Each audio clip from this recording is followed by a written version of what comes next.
What is up, RotoGrinders? Happy Friday. We are back. Baseball took a little siesta, a little break with the All-Star break. It feels so weird that today's a Friday because you're coming back to the Friday show. What is that? That was me, my bad.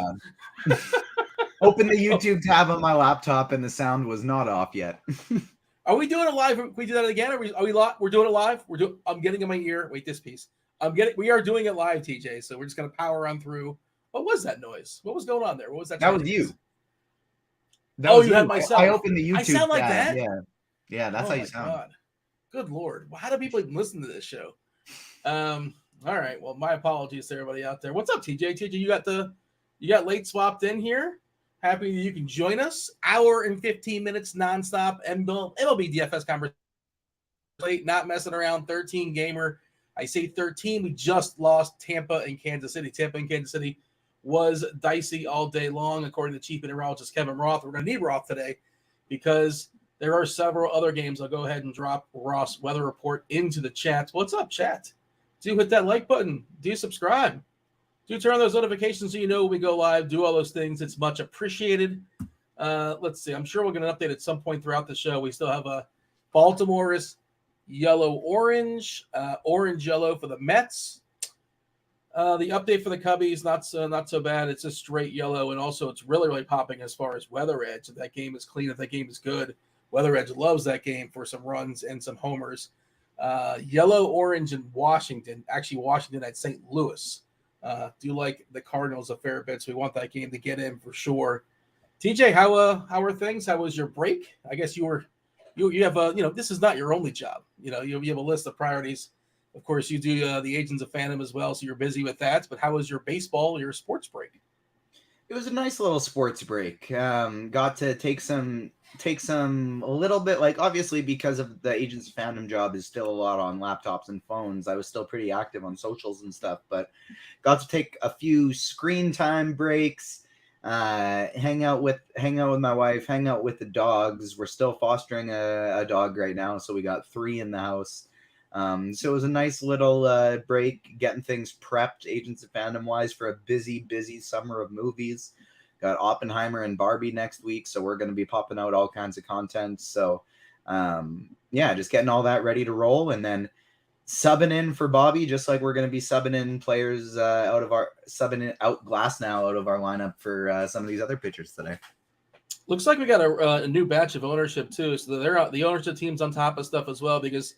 If nothing else, Glasnow was going to get a fair bit of ownership, and now those percentage points are going to get shuffled around, and we'll talk about that in a second. You missed was that a slight at Mission Impossible? Mission Impossible coming out before both those movies. Yeah, no, Mission Impossible 2. Mission Impossible is just already out, so I meant we still had to do like prepping and planning things for Oppenheimer and Barbie to get everybody ready to roll for what they're going to be doing, getting some people early screenings so we can get reviews out. But we actually already have our Mission Impossible review up on the website.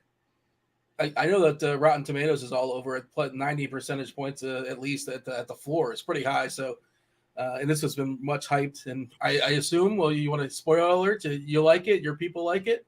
My people really like it. I haven't personally seen it yet. The one thing I kind of hear is that like there's one pretty blatant thing that happens, and I don't know what it is. And that thing really makes it so that people either love the movie or they're like, oh, wow, this really was not it. And so it kind of seems like almost everybody adores it, but the people who don't are like, wow, this kind of sucked. Chopper, I assume you're a big movie guy as well. I don't know if you've hit the theaters just yet. When you go out with the family and they all get the popcorn and the snow caps, and it costs you like $300 give or take, unless you're siphoning and you're bringing in your own, gummy bears from home. I'm not sure if you're that guy. But have we seen Mission Impossible just yet? What do we do in our little vacation, little break as far as the All-Star break? Okay, Dean, lots to unpack here. Haven't seen it yet. I like Mission Impossibles though, so I'll eventually go see it. Got to get the movie theater popcorn, and for feeling spunky, I'll get a drink. Sometimes I will bring in the water though, because don't really need a bunch of soda. But I will 100%. Bring in the Kit Kats, all the Reese's Pieces, all the M&Ms. I'll bring all that in from the outside and smuggle that in. They don't need all my money. They get enough of it. They don't need it all, Dean. It's a fair compromise. No, it was just I did what last show we did was on a Friday and before the break, and I told you I had a list of things I wanted to accomplish, and I did it. And I got my lawnmower running, Dean. I did get my lawnmower running all by yourself. Yeah, changed out the spark plugs, the oil, man, the air filter, and went to eBay. I needed one more piece. Needed one more for the pull start. Needed one more piece. Went out and got it. Got the sucker up and running, so I'm ready to mow some yard, man. And so it was a productive spring break, Dean. Would you know how to do that, TJ? If the lawnmower broke, can you fix that by yourself, or you got a guy? Do you even tackle that? That's me who's tackling it, but my skills with that type of thing are definitely not strong. But like the lawnmower that I had, it was like battery powered. It wasn't gas, and then we moved, and we can't find the battery, and so we're using like a spare one, and it's a plug-in one. It's an electric plug-in one, and it is so damn annoying to like haul an extension cord around while I'm mowing the lawn. It feels dangerous as heck because I feel like I'm just going to run over the cord and I'm going to electrocute myself. But it makes it so that I turn into a superhero. I'm sure. Maybe that'd be great. Lawn man. There's Lawnmower Man, but I think that was like a horror movie in like the 80s or something like that. Yeah, that's. I would hope I'd get something to do like a little more fun than just like chopping people up or something like that. But I mean, hey, that's not what the people care about. Me and my lawn mowing skills. They care about Spidey and his home run picking skills. We're 8 likes away from Spidey Bomb #1 on GrindersLive. We drop them every 50 likes. People are doing a pretty good job of hitting the like button right off the bat. So we're 8 likes away from our first one. We got our second one coming at 100, third at 150, etc. Our first one has some real nice odds for this one, and so I'm excited to get this one out. We're 2 likes away. Seems like people are just going to do it right now. So Spidey Bomb +1. Can we guess? Let me and Chop kind of guess. So yeah, you can guess. I'll tell you that his best odds are +600. Are we messing around with Coors? Is Coors Field is there a rule? We have the Spidey, Coors rules is it's kind of cheating. But yeah, I would only do Coors if there's like a set of odds that are like super broken, or if somebody's going like really low owned for some reason. Yeah, Chop. Well, actually, Chop, you got the knockers on layaway too. Or that's going to be happening. Choppers, knockers. Yeah, we give those out. I got to go to the backup because Tampa had a couple of knockers in that Tampa game, and I got to go backup. But I'll have it for you, Dean. By the time it's time, I already had some on layaway. No big deal. And TJ and Spidey, they tend to unleash like the more, I don't want to say obvious ones. I guess obvious. Whoa. Well, I mean, I don't want to say it that way. He gets more ambitious as he hit 50 likes and 100 likes and 150 and 200. I think TJ would concede that, right? I think you even said that as much. Yeah, that's often how we go about it, is do the obvious ones first. This one, I teased it already in Discord today, so this actually is one of the sneakier ones, maybe not super sneaky from a DFS standpoint, but he is nice and cheap, and he's got some great odds on FanDuel Sportsbook as well. All right. Well, Chop, you got to guess, you got to lean, or you want to let just TJ fire it off? I mean, it's a totally random guess, but I would say Willie Adames. Somebody that is in consideration today. I like that one quite a bit, but no, that was not who I had in mind. Is it somebody in the Wrigley Field game? No. For what it's worth, I really like the Adames today, and I do have a home run bet for him, but it's on the website I use here in Saskatchewan because I got good odds, and Adames's best odds are only +350 on FanDuel. So I like them, but I just didn't want to go there for that. All right. I was going to guess somebody in Wrigley, and I would have been wrong. So it's mostly an odds-based play, so it's probably not even easy to guess. It's just you have a good number, and that's that. Tell the people 6-1. What do we have? Mr. Lars Nootbaar +600 over on FanDuel. I like St. Louis today as long as Roth gives us the go-ahead for that one. And Lars Nootbaar is Spidey Bomb #1. Oh boy, he's got a little Nootbaar in him. Dean, I need to chime in here?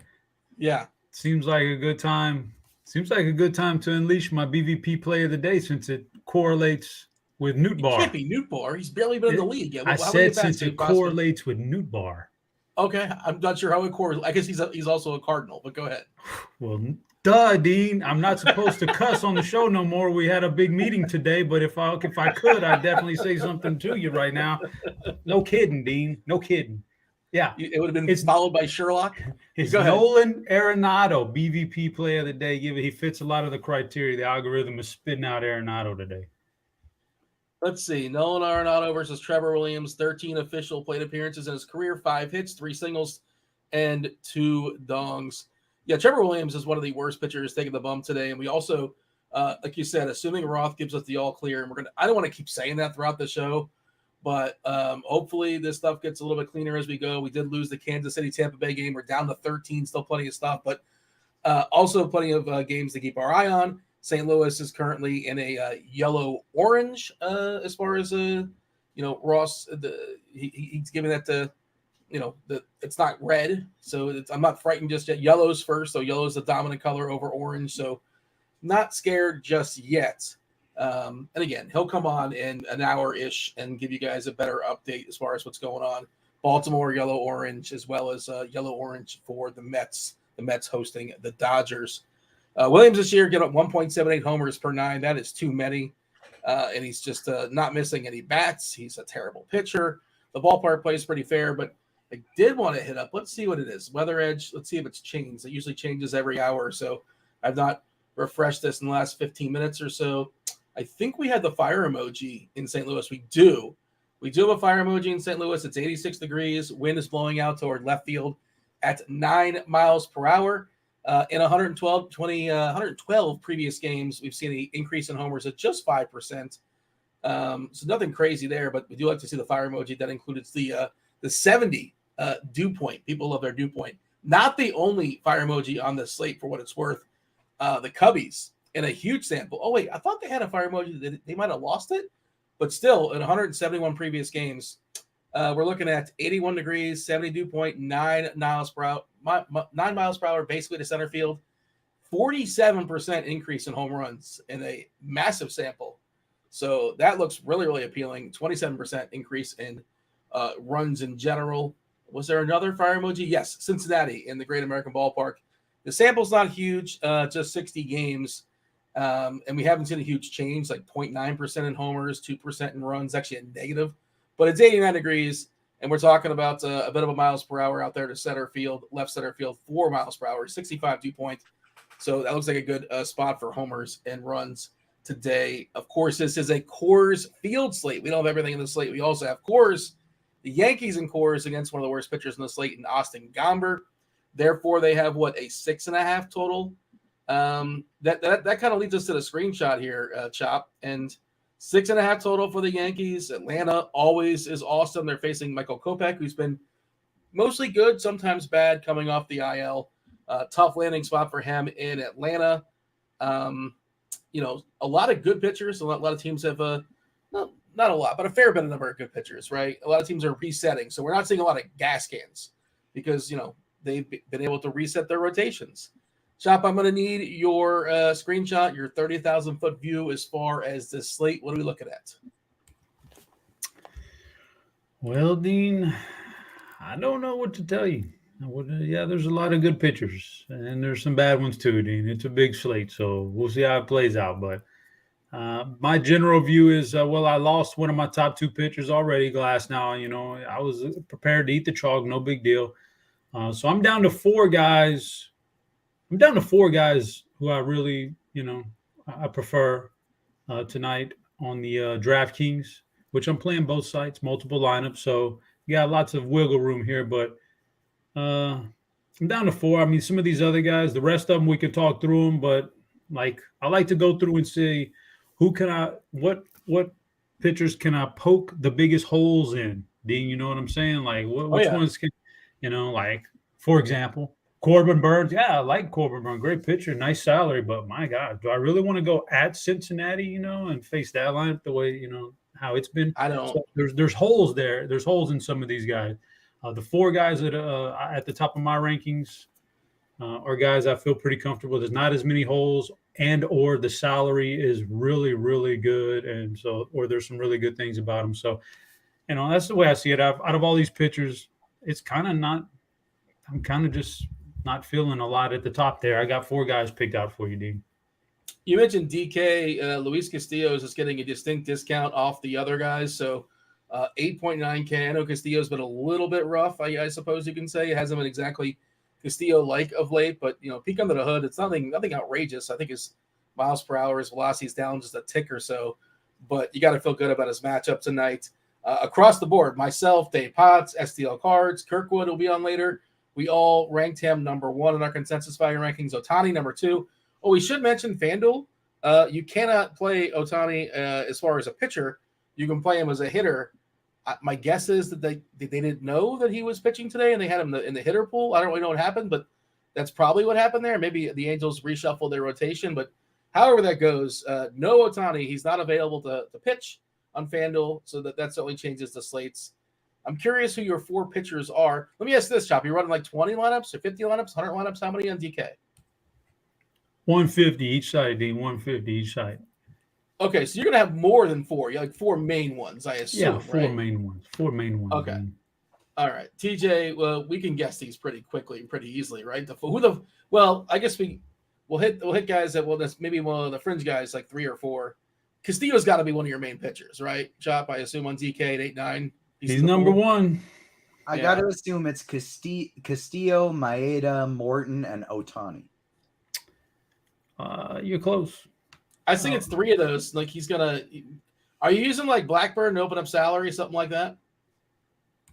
No, not using Blackburn. Castillo. I mean, so it was Glass now in there. That would have made it 5. Castillo, Ohtani.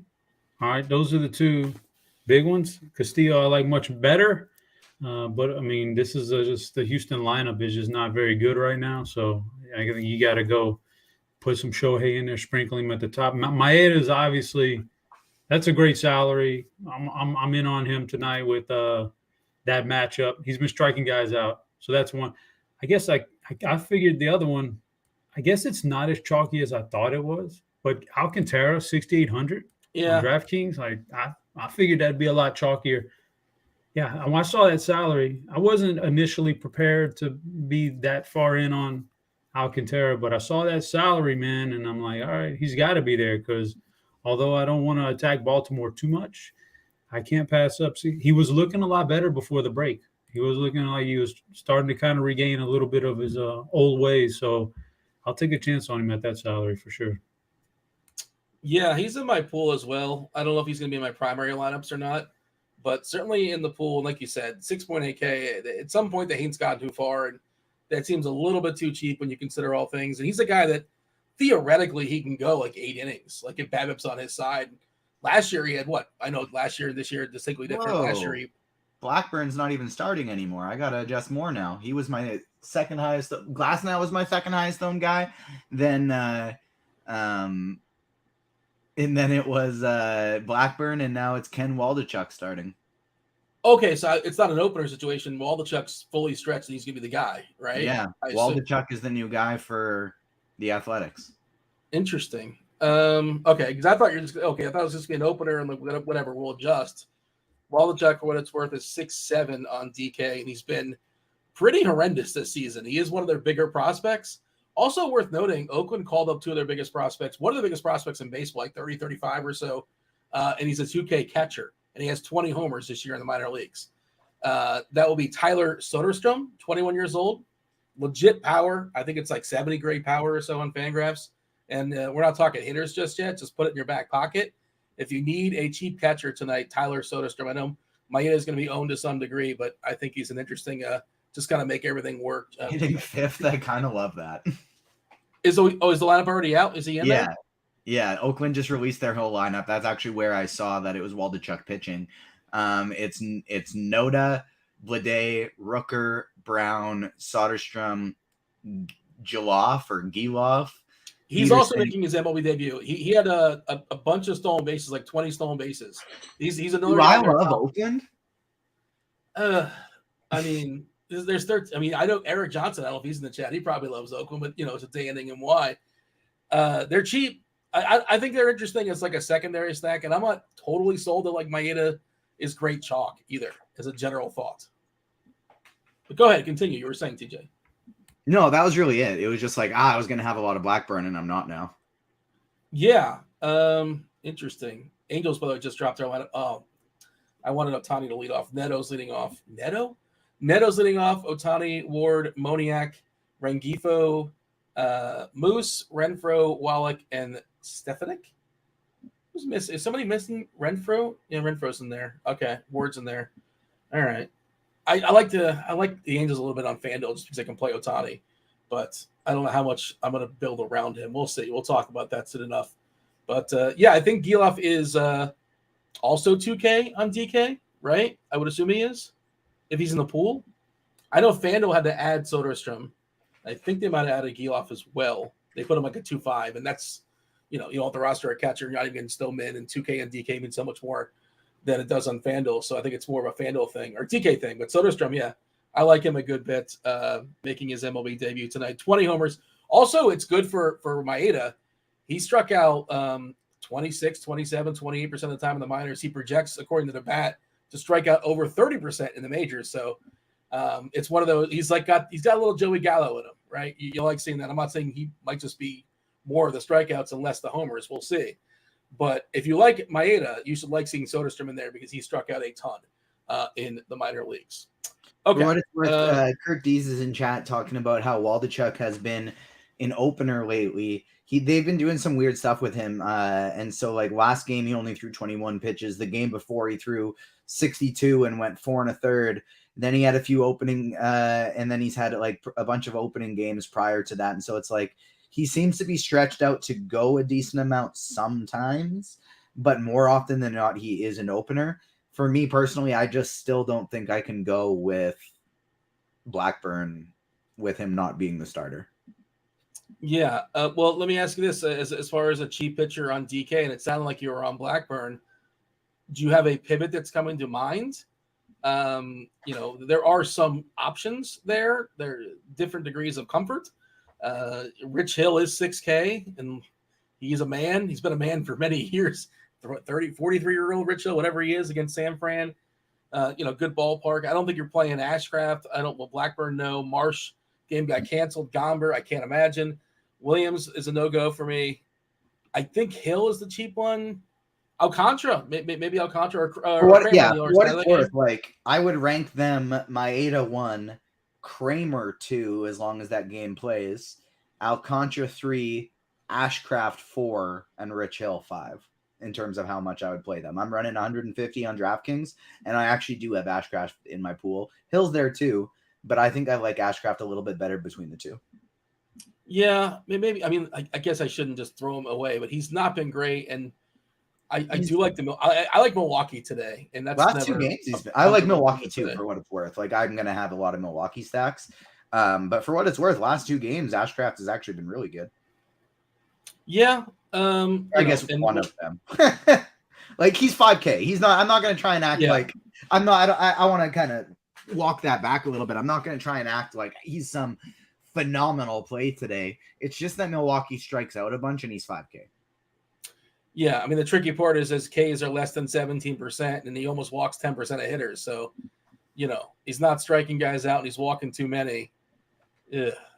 His ERA is over 6. I guess if you want to make his Sierra is just 5, which is bad. But, yeah. The best argument is he's 5K, and he's stretched out, and you never know. Like, it's theoretically he can eke his way to 15 or 20 points.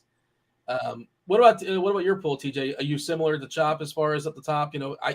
I think it's hard if you're running a bunch of lineups to not play Castillo. 47% now, by the way, with Glasnow being out. 47% ownership on DK. That is a huge number for Castillo. Again, he's not been spectacular of late, but the matchup against Detroit, obviously pretty good. And then it kind of thins out. Let me give a refresh and make sure this is where we're still at. But that is a huge number. You can have more or less than 47% of Castillo on DK. What's the plan here, TJ? I'm going to have more. I'll have like bare minimum 50, but probably closer to 60 or 70. Yeah, so Castillo at 47%. Charlie Morton, speaking of old man Charlie Morton at 25%. He's not cheap, but he's, consistent, reliable, I guess you can say. I don't want to use the word safe, but sure. 2K more if you have the salary. Ohtani, 10.9K, is getting 22% ownership against that Houston team that Chop was talking about. Not spectacular, at least these days. Jordan was having a rehab, and I think it got derailed. He's supposed to come back soon, but I think they put it on pause, right? Is that what it was? Yeah, he got sick. Oh, he's just a sickness. Okay, I thought it was all right. So hopefully it's nothing that is going to derail him too much. And then Maeda is one of the de facto cheapies now. Well, 7-7. I suppose that's kind of in the middle. Facing Oakland, he's been pretty good, coming off a spectacular start. I never like playing him because of pitch count. They don't even push him too hard. But last game, he was so efficient and just cruised. And this matchup against Oakland is obviously pretty good. The ballpark's good as well. And want to see where our ownership changes because we currently have Blackburn at getting 12% ownership, and that's no longer going to be the case. Yeah, I was going to What do we have as far as the pool, TJ? How many pitchers are in the pool currently? Or you're still adjusting with the Blackburn? 150 lineups and 9 pitchers. Okay. Let's see. 9 pitchers. So Castillo's in there. Morton's in there, I assume? Yeah. Yeah. Are you with the field essentially? 24-25%, give or take? Yeah, very close. I'll be between the 25 and 30% range for him. You taking a stand on Ohtani, or are you kind of with the field as well? Pretty with the field. I'm going to be over the field on most of these cheap guys and with the field on most of these expensive ones, except for maybe a little over on Castillo. I don't like – I've seen several people that I respect give a nice ranking to Erod today, Eduardo Rodriguez, and it's a big price, 9.7 for Erod on DK, and he's even like 10.5 or something like that on FanDuel. Seattle's not a team I'm necessarily afraid of. His pitch count might be subdued a little bit. He's only pitched once in the last so many months, right? He's coming off a start where I think he threw, 75 pitches? What was his pitch count last game? I don't really see it. I guess I'm missing something on it. Do you have a take here, TJ, as far as Erod? I think he's fine, but what is his ceiling here against the Seattle team? And he threw 79 pitches last game. So I guess if he's really cruising, he probably can go 94, 95, and it's not even an issue. But yeah, sell me on Erod, or maybe you're not on him either. I'm missing the same thing you are. I can't sell you on him. I actually have 0% Erod today. He is not in the pool. Chop, you have an Erod take? My take is that if he was, because of his struggles, if they had lowered the price on him and he was more like, he was some kind of a bargain now and people were just scared to play him, I'd be fine with it. But those prices, man, are it's outrageous on both sides for a guy who's like one start back from the injury and, not a particularly easy match, not a tough matchup, but I don't think it's easy either. Yeah, I don't know, man. I can't do it because of the price tag, not necessarily because I don't like the talent. I think the talent's fine, but I'm not going to pay that price for him one start back like this. I mean, consensus-wise, we got Castillo ahead of him, Ohtani, Maeda, Morton, Blackburn. Of course, that's going to change, going to kick him out. And then Erod's right there, and it's like, I don't totally get it. I put him 8th just because I ran out of players that I'm like, guess I'll put Erod here 8th. He's fine. But I have Alcantara dollar for dollar better than him. I have Jose Barrios dollar for dollar better than him. Is Barrios in your pool, TJ? No, Barrios is not in my pool today. Oh, okay. Tell me why. You're a Toronto guy, or you got boots in the ground. I think he's, I think it kind of falls off pretty quickly as far as pitchers. Like, I feel good about Castillo and Ohtani. I feel all right about Maeda. I think Morton's fine. But beyond that, I don't feel great about anything. I think Barrios is in the next bucket of things. And you have 9 guys, and none of them are named Jose Barrios. Tell me why. I don't think I've played a single pitcher against Arizona this entire year, and I don't really plan on it. You pull up Plate IQ, it's just a sea of green outside of McCarthy and Moreno. A 20% strikeout rate as a team. The only guy above 21 or above 22% is Evan Longoria. So I don't really ever target pitchers against Arizona. If he was like 7.5K, something like that, heck yeah, I'd take lots of shots. But he's not priced at any type of discount, so I don't really feel the need to go there. It's a really contact-heavy lineup today for Arizona. A lot of power, too. Almost collectively a 200 ISO, almost there. The only guys in the red are Moreno, who should have power theoretically at some point. Former Blue Jay. Revenge game. There you go. It's also a revenge game for Dalton Varsho, right? I think it's his first blood, too. This is the first time we're playing against Taylor this year? I feel like it is. Probably. Is Gurriel in the lineup? Because it would be for him, too. That was the trade, Gurriel and Moreno for Varsho. They're all in there. There you go. Yeah, they have And an I'll tell entire you, series. I'd to get their rather revenge. have Gurriel and Moreno at this point. Yeah, but the strikeouts are like non-existence for this area, and I agree. I don't like picking Arizona as well. I think that's the best argument against Barrios for sure. Outside of Longoria, he's 33% as far as Ks, but collectively 20.5%. Where are those strikeouts? They're not really there, and it's not like Barrios is an incredible strikeout pitcher. He's fine, 23% on the season.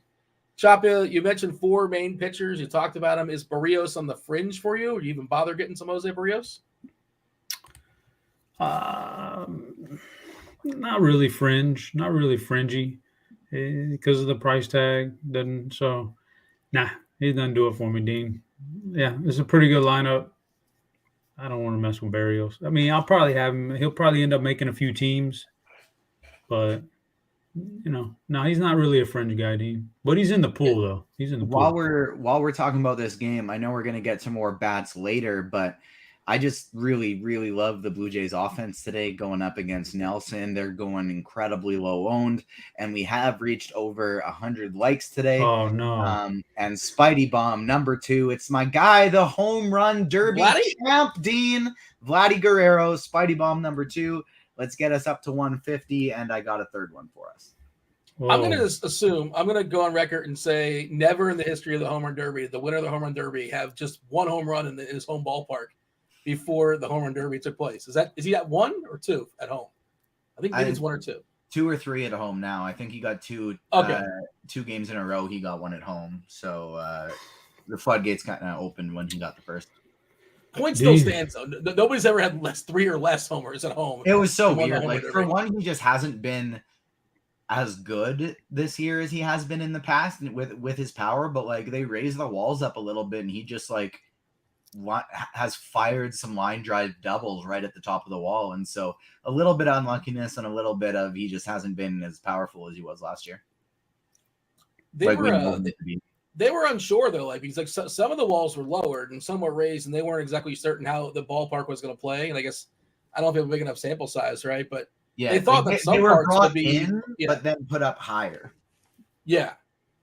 I don't know if the results are in just yet, and I haven't dug into it, but I thought like it depends where you hit the ball, basically. There are some questions loading up in chats. We do appreciate you guys joining the conversation. I want to make it as interactive as possible. What's up, John? You look at the questions. This is becoming a weird day, Dean. Why? What's going on? TJ says Newt Bar. It just so happened my BVP play was Arenado fouls him in the order, right? Yeah. Then TJ says Vlad. Just so happens, Dean. Oddly enough, my pivot on my knockers, my choppers knockers, my pivot is a couple of Toronto Blue Jays. Ain't that some stuff right there? That's crazy, Dean. Somebody said the roof was open in Toronto today. I've not done the research as far as what the current temperature is in Toronto. I won't be ignorant and just assume, TJ, you're in Canada. In Canada, if you know what the temperature is in Saskatoon, Saskatchewan, of course you know what the temperature is in Toronto, right? That's not an ignorant question. Yeah, no, we're not bigger than the United States or anything like that. But I'll type it in. I'll search it in right now. Toronto, Ontario. Of course, I got to switch it to Fahrenheit for you guys because turn it to American for us, please. I have it set in Celsius. It is 78 in Toronto right now. Should be like get no lower than like 75 at game time, and there are 11-kilometer-an-hour winds blowing north, but I don't know where that is in the ballpark. Nelson is one of the weaker pitchers taking the bump tonight. A lot of fly balls this year, 41% fly balls. Not a lot of strikeouts, 16% strikeouts. He's one of the worst pitchers on the slate. ERA-wise, 5.19, Sierra 5.08. I do like Toronto. They're one of my favorite teams. I think they will be 6 for me. I don't think I ranked them in my top 5. Yeah, I did not. I think they're my 6th favorite team, though. We'll talk about stacks soon enough. But I agree. I think Toronto is one of my favorites on the board. Several people in the chat were asking about Carlos Rodon. One game, this will be a second game back in Coors Field. I know this Rockies team is, terrible. It's not like your friend of like 20 years ago's Rockies. I know, TJ, you had when you were hanging out like in second or third grade, you were talking grade 3. I'll put it. I apologize. Grade 3. you were talking about the Blake Street Bombers back in the day for sure. You're a big fan of. Say it again. Tulo season. Tulowitzki, yeah, there you go. That's not that long ago. Tulowitzki's still getting paid. Like he's getting a wait. No? I'm thinking of Trevor. Probably Story. by the Blue Jays. Yeah. Trevor Story is getting a ton of money. I think by Boston right now. Maybe he comes back this year at some point. Spoiler alert, probably not. But, I think he's coming back right away. Is he? I was reading something like Story's going to be back pinch hitting by the end of July or something. Okay, good for him. Is Tulowitzki still getting paid by somebody? I can see him. He could have got DFA'd. He was terrible down the stretch, the back half of his career. But the point is, the Rockies are terrible. But Rodon, TJ, I'm not paying full price for Rodon in course and not getting a full allotment of pitching options, pitches thrown, I guess I should say. The slate's not that bad where I have to consider Rodon for pitching. Are you considering Rodon? I'm not. Nope, I'm not considering any Rodon today either. Stop. Nah. I mean, listen. Honestly, Dean, if this was the Rodon of any point really last year, I would considering in Coors Field even though I don't like to play pitchers. I would probably play him, but not after what I saw in that first outing. I'm not going there just yet. So it's not the Coors Field thing that's got me. It's just Rodon's form right now that I don't want to play him. Looks like Tulowitzki's last contract was 2019 to 2021, 3 years, $38 million. So, I mean, he didn't do it. It wasn't horrendous as far as like money, but he didn't do anything. I don't know how much he got per single or per RBI or whatever. It wasn't good, right? He was basically either hurt or bad the whole time. TJ, I feel like that's what it was. Yeah, he had a while that he was doing okay, but that was basically it. Like he came back from injury and was hitting like mid to high 200s, not a lot of power, and then he just kept getting hurt. He'd have a stretch where it's like, oh crap, he is back, he's looking like himself, and then he'd get hurt again. Okay, so Sports Connection asked me this question, and I don't know how this stuff is determined. And when I'm doing content, I don't really know how to handle it either, because yeah, he's saying the plate IQ has Nelson at 28.7% fly balls. Where did I get 41%? I think depending on who says what as far as what a fly ball is or is not.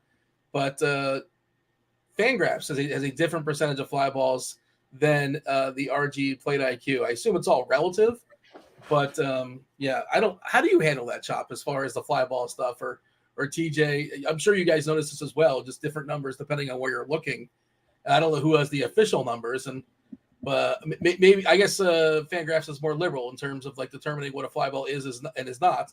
And RG is like, well, it's got to go a certain distance or a certain height. I don't know. But, yeah, I don't know how to give analysis on that. But, yeah, I probably should have specified that was from Fangraphs. Chop, do you know what I'm talking about? You've seen like different numbers as far as guys when it comes to various things, but we're talking about fly ball percentage. Yeah, I mean, we're all just at the mercy of some guy with a pen and pad watching the game. On later on replay. So he's got to take it for what it's worth. I don't really, as long as the numbers are pretty close, that's all you need. Except for if you're DerekCarty, you need the specific numbers, to plug into your projections. But we just need general numbers, Dean. Yeah, we got Carty coming on in a half hour. I guess I should with say Kirky. Yeah, right? Kirkwood and Carty. Is that a fun combination? That's a good combination, right? I like it. It depends on your definition of fun, Dean. Is it fun? Is it fun as the viewer? Are you not going to stay tuned?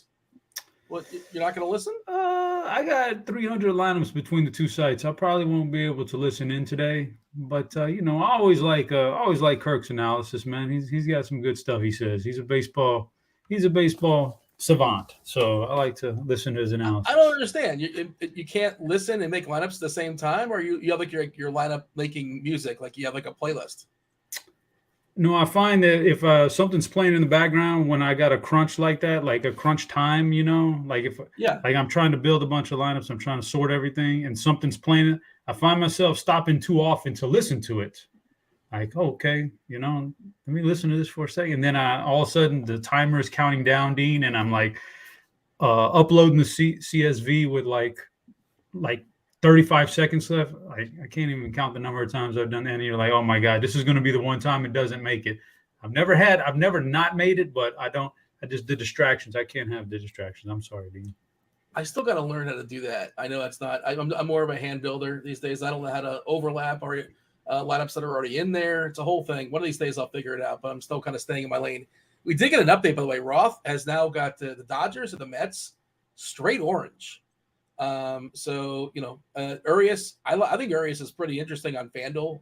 I like his price over there at 8.6K. You get a bit of a discount. I know he hasn't been the guy you necessarily wanted, but we saw in his last start, he kind of bounced back. He looked really, really good. His last, some momentum going into the All-Star break.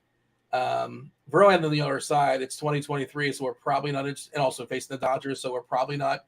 There's a reason why we haven't talked about Verlander at all. TJ, did you have Urias thoughts or Verlander? I assume, if anything, Urias is more interesting to you, but if you're playing mostly on DK, I think he's more of a FanDuel play for me at least. Yeah, I don't even think I'd play him over there on FanDuel either. I'm not an Urias guy, and so both of those guys are just full X's out of the pool for me today. All right, Chop, you got any thoughts as far as the pitchers there? And then we'll see what Roth has to say, but it looks pretty dicey. I can go ahead and read this. I can drop it in chat as well. This is me reading what Roth says about the Mets. I truly have no idea what they plan to do in New York. It's going to rain, but it looks like light or moderate rain early with a chance of storms increasing late. Maybe they try to play it on time. I truly don't know. Hope to have some lean for your pitcher prior to first pitch. There you go. Stay tuned, but it's going to rain, but like the degree of how much it's going to rain, I suppose, and their willingness to play through it is always a tricky thing to predict. Did you have a thought, Chop, just in general as far as Urias and Verlander?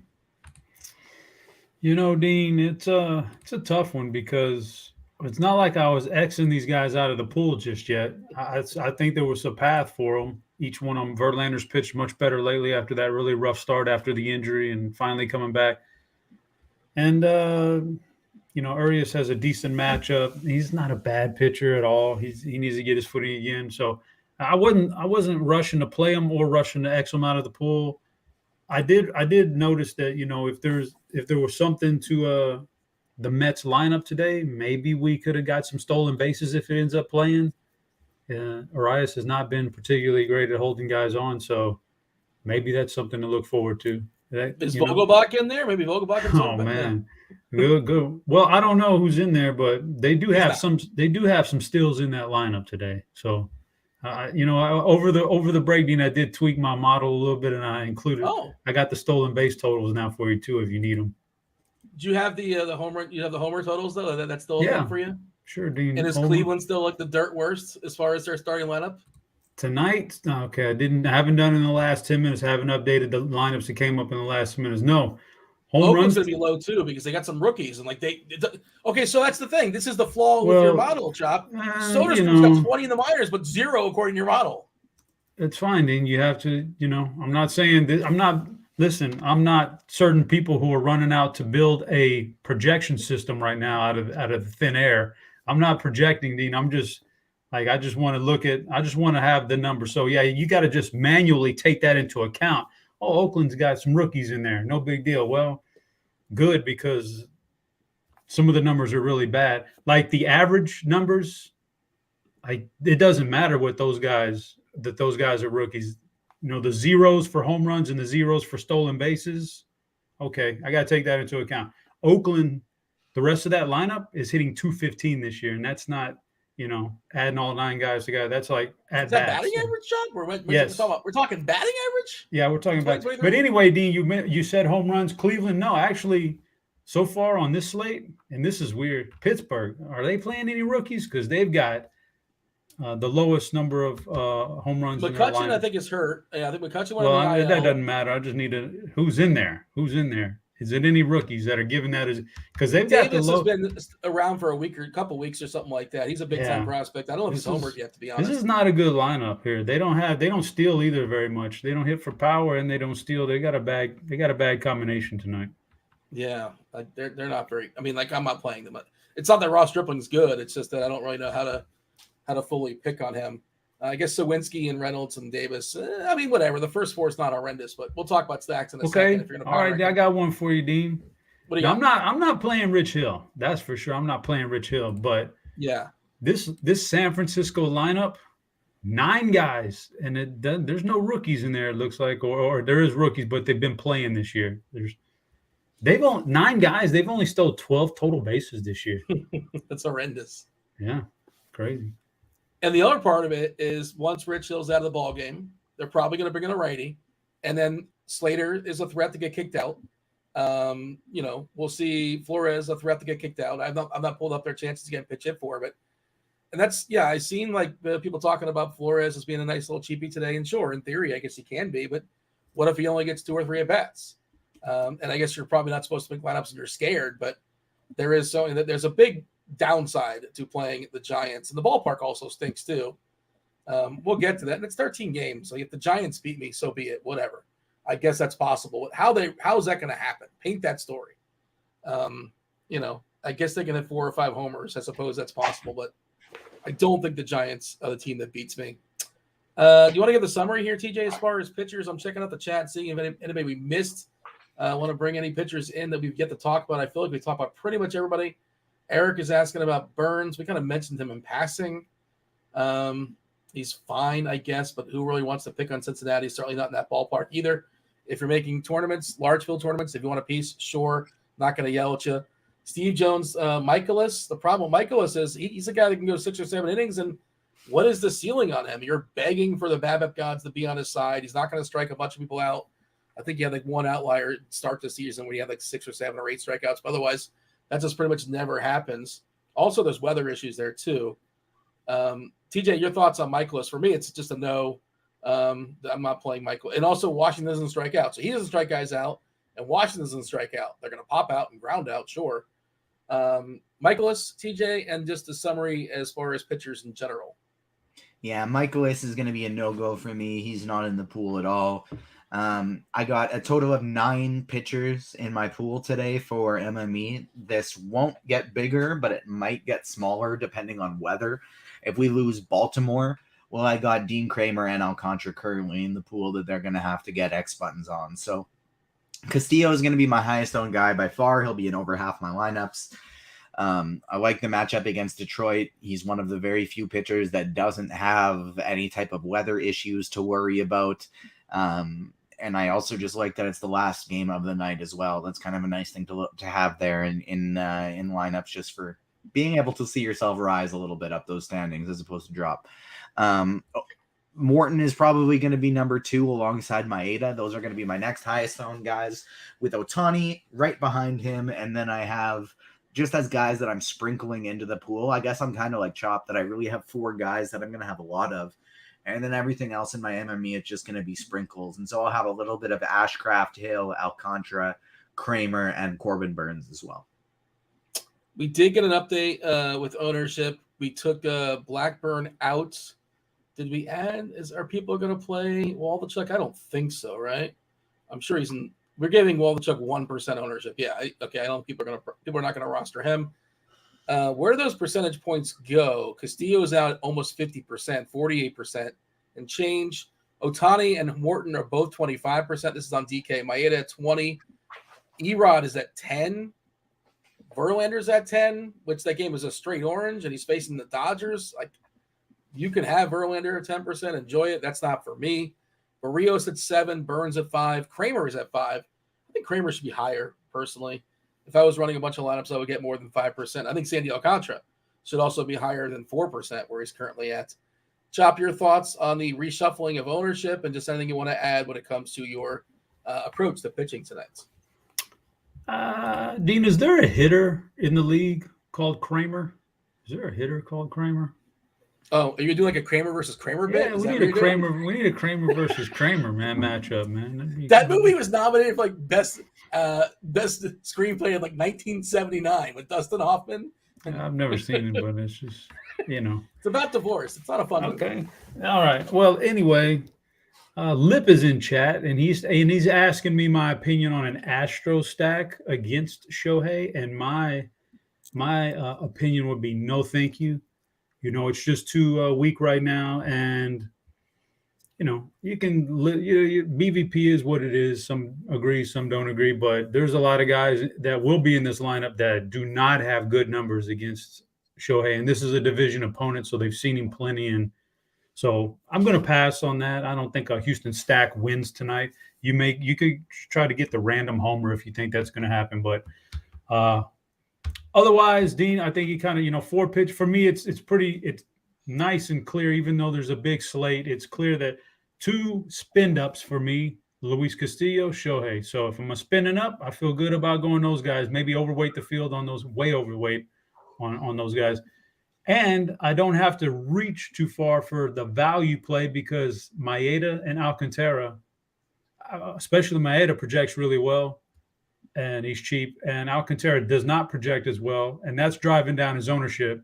And I can get on board with that salary for sure. So that's what it said. And there's plenty of other, like there's the talented guys on the slate, the Burns, whoever else you want to throw in, the Verlander if he plays Morton, they're fine. They just don't stand out to me like those other 4 guys. Dave Potts, Jesus, good in the musings today. He basically compared 2023 Verlander to Aaron Savali, essentially, which is rough times for Justin Verlander. He's not been spectacular. One more. Let's knock this out. Andrew in chats, let's talk about John Gray. I mean, it's the same old deal. Facing Cleveland. Cleveland's, a tough lineup. They're not a great lineup to roster because they don't really hit homers, but they also don't strike out. TJ, was Gray close to making the cut for you or not at all? No, not at all. 3% we're seeing on DK. It's not the worst idea, but it's not something I'm doing. Dean, you going to ask me my opinion on Gray? If you have one. I mean, yeah, I looked at him earlier today, and I wanted to play John Gray, but there's too many red flags for me. He hasn't been as good since he came back from whatever small minor injury was bugging him. He hasn't been particularly good. And Cleveland, although they don't have power, they also, we've said it a lot, they haven't struck out very much. They haven't struck out very much. They're a good contact lineup in general, and they're very opportunistic on the base pass. If they see an opportunity to run on teams, they will. And John Gray can be run on. So, yeah, I'm not on the John Gray side tonight as much as I would probably. And I'm not stacking Cleveland, but I would lean the lineup more than I would lean John Gray. But I think they're both off limits for me. All right, gonna talk stacks in just a second. Do want to mention Stat Hero. Stat Hero, we talk about them all the time. Stat Hero, unique fantasy sports platform. You already know it. You love it. It allows users to compete against the house instead of other players. You're not playing against TJ or Chop. You're playing against the house. The Searing 20 contest for MLB Pick'em, that is still going on. It's a free-to-play contest. You win and start your streak. Keep your streak alive by playing each and every single day. Build your streak. Win prizes with consecutive wins, including swag, RG Premium, and a cash prize. $20,000 first prize for the Searing 20. Promo code GRINDERS, GRINDERS. That is a 50% deposit bonus, up to $250. Jump in the action today at Stat Hero. Again, the promo code GRINDERS, GRINDERS. Do you want to bring the chat in? 20 minutes, going to talk some stacks. I assume we have some Spidey Bombs on layaway. Hit that like button. That's how we get them faster. Hit that like button. Do subscribe. You turn on those notifications so you know when we're going live. Like at this point, you pretty much know if there's games going on, we will be going live. TJ, how close are we to a third Spidey Bomb? 25 likes away from Spidey Bomb number 3. The chat did an amazing job. First few people in here, they were smashing the like button like crazy. We got to 100 really quick. It's slow down. All the people that have trickled in late, they haven't been hitting that like button when they entered. So make sure you hit that like button. We got a third and maybe even a fourth Spidey Bomb coming when we get to 200 likes because we got over 400 people watching right now. We got Tasteful Tides, Tim. He's not on the show today, but he is taking the time out to watch and troll me. He doesn't like fun. The hater of fun. I guess one thing he likes is trolling. I think that's the one thing we actually found he enjoys. He wants to know if there's any good season-long plays. He likes to give me the business about every once in a while bringing in my season-long team. Well, I'm playing Ohtani as a pitcher. There you go. If he's in your season-long team, you should probably start Shohei Ohtani. And I picked up Josh Donaldson for the weekend because the Yankees, that's a good segue. Have you heard this, Chop? The Yanks are in Coors Field, and Coors Field has a tendency to yield homers, especially when Austin Gomber is on the bump. Austin Gomber is not very good.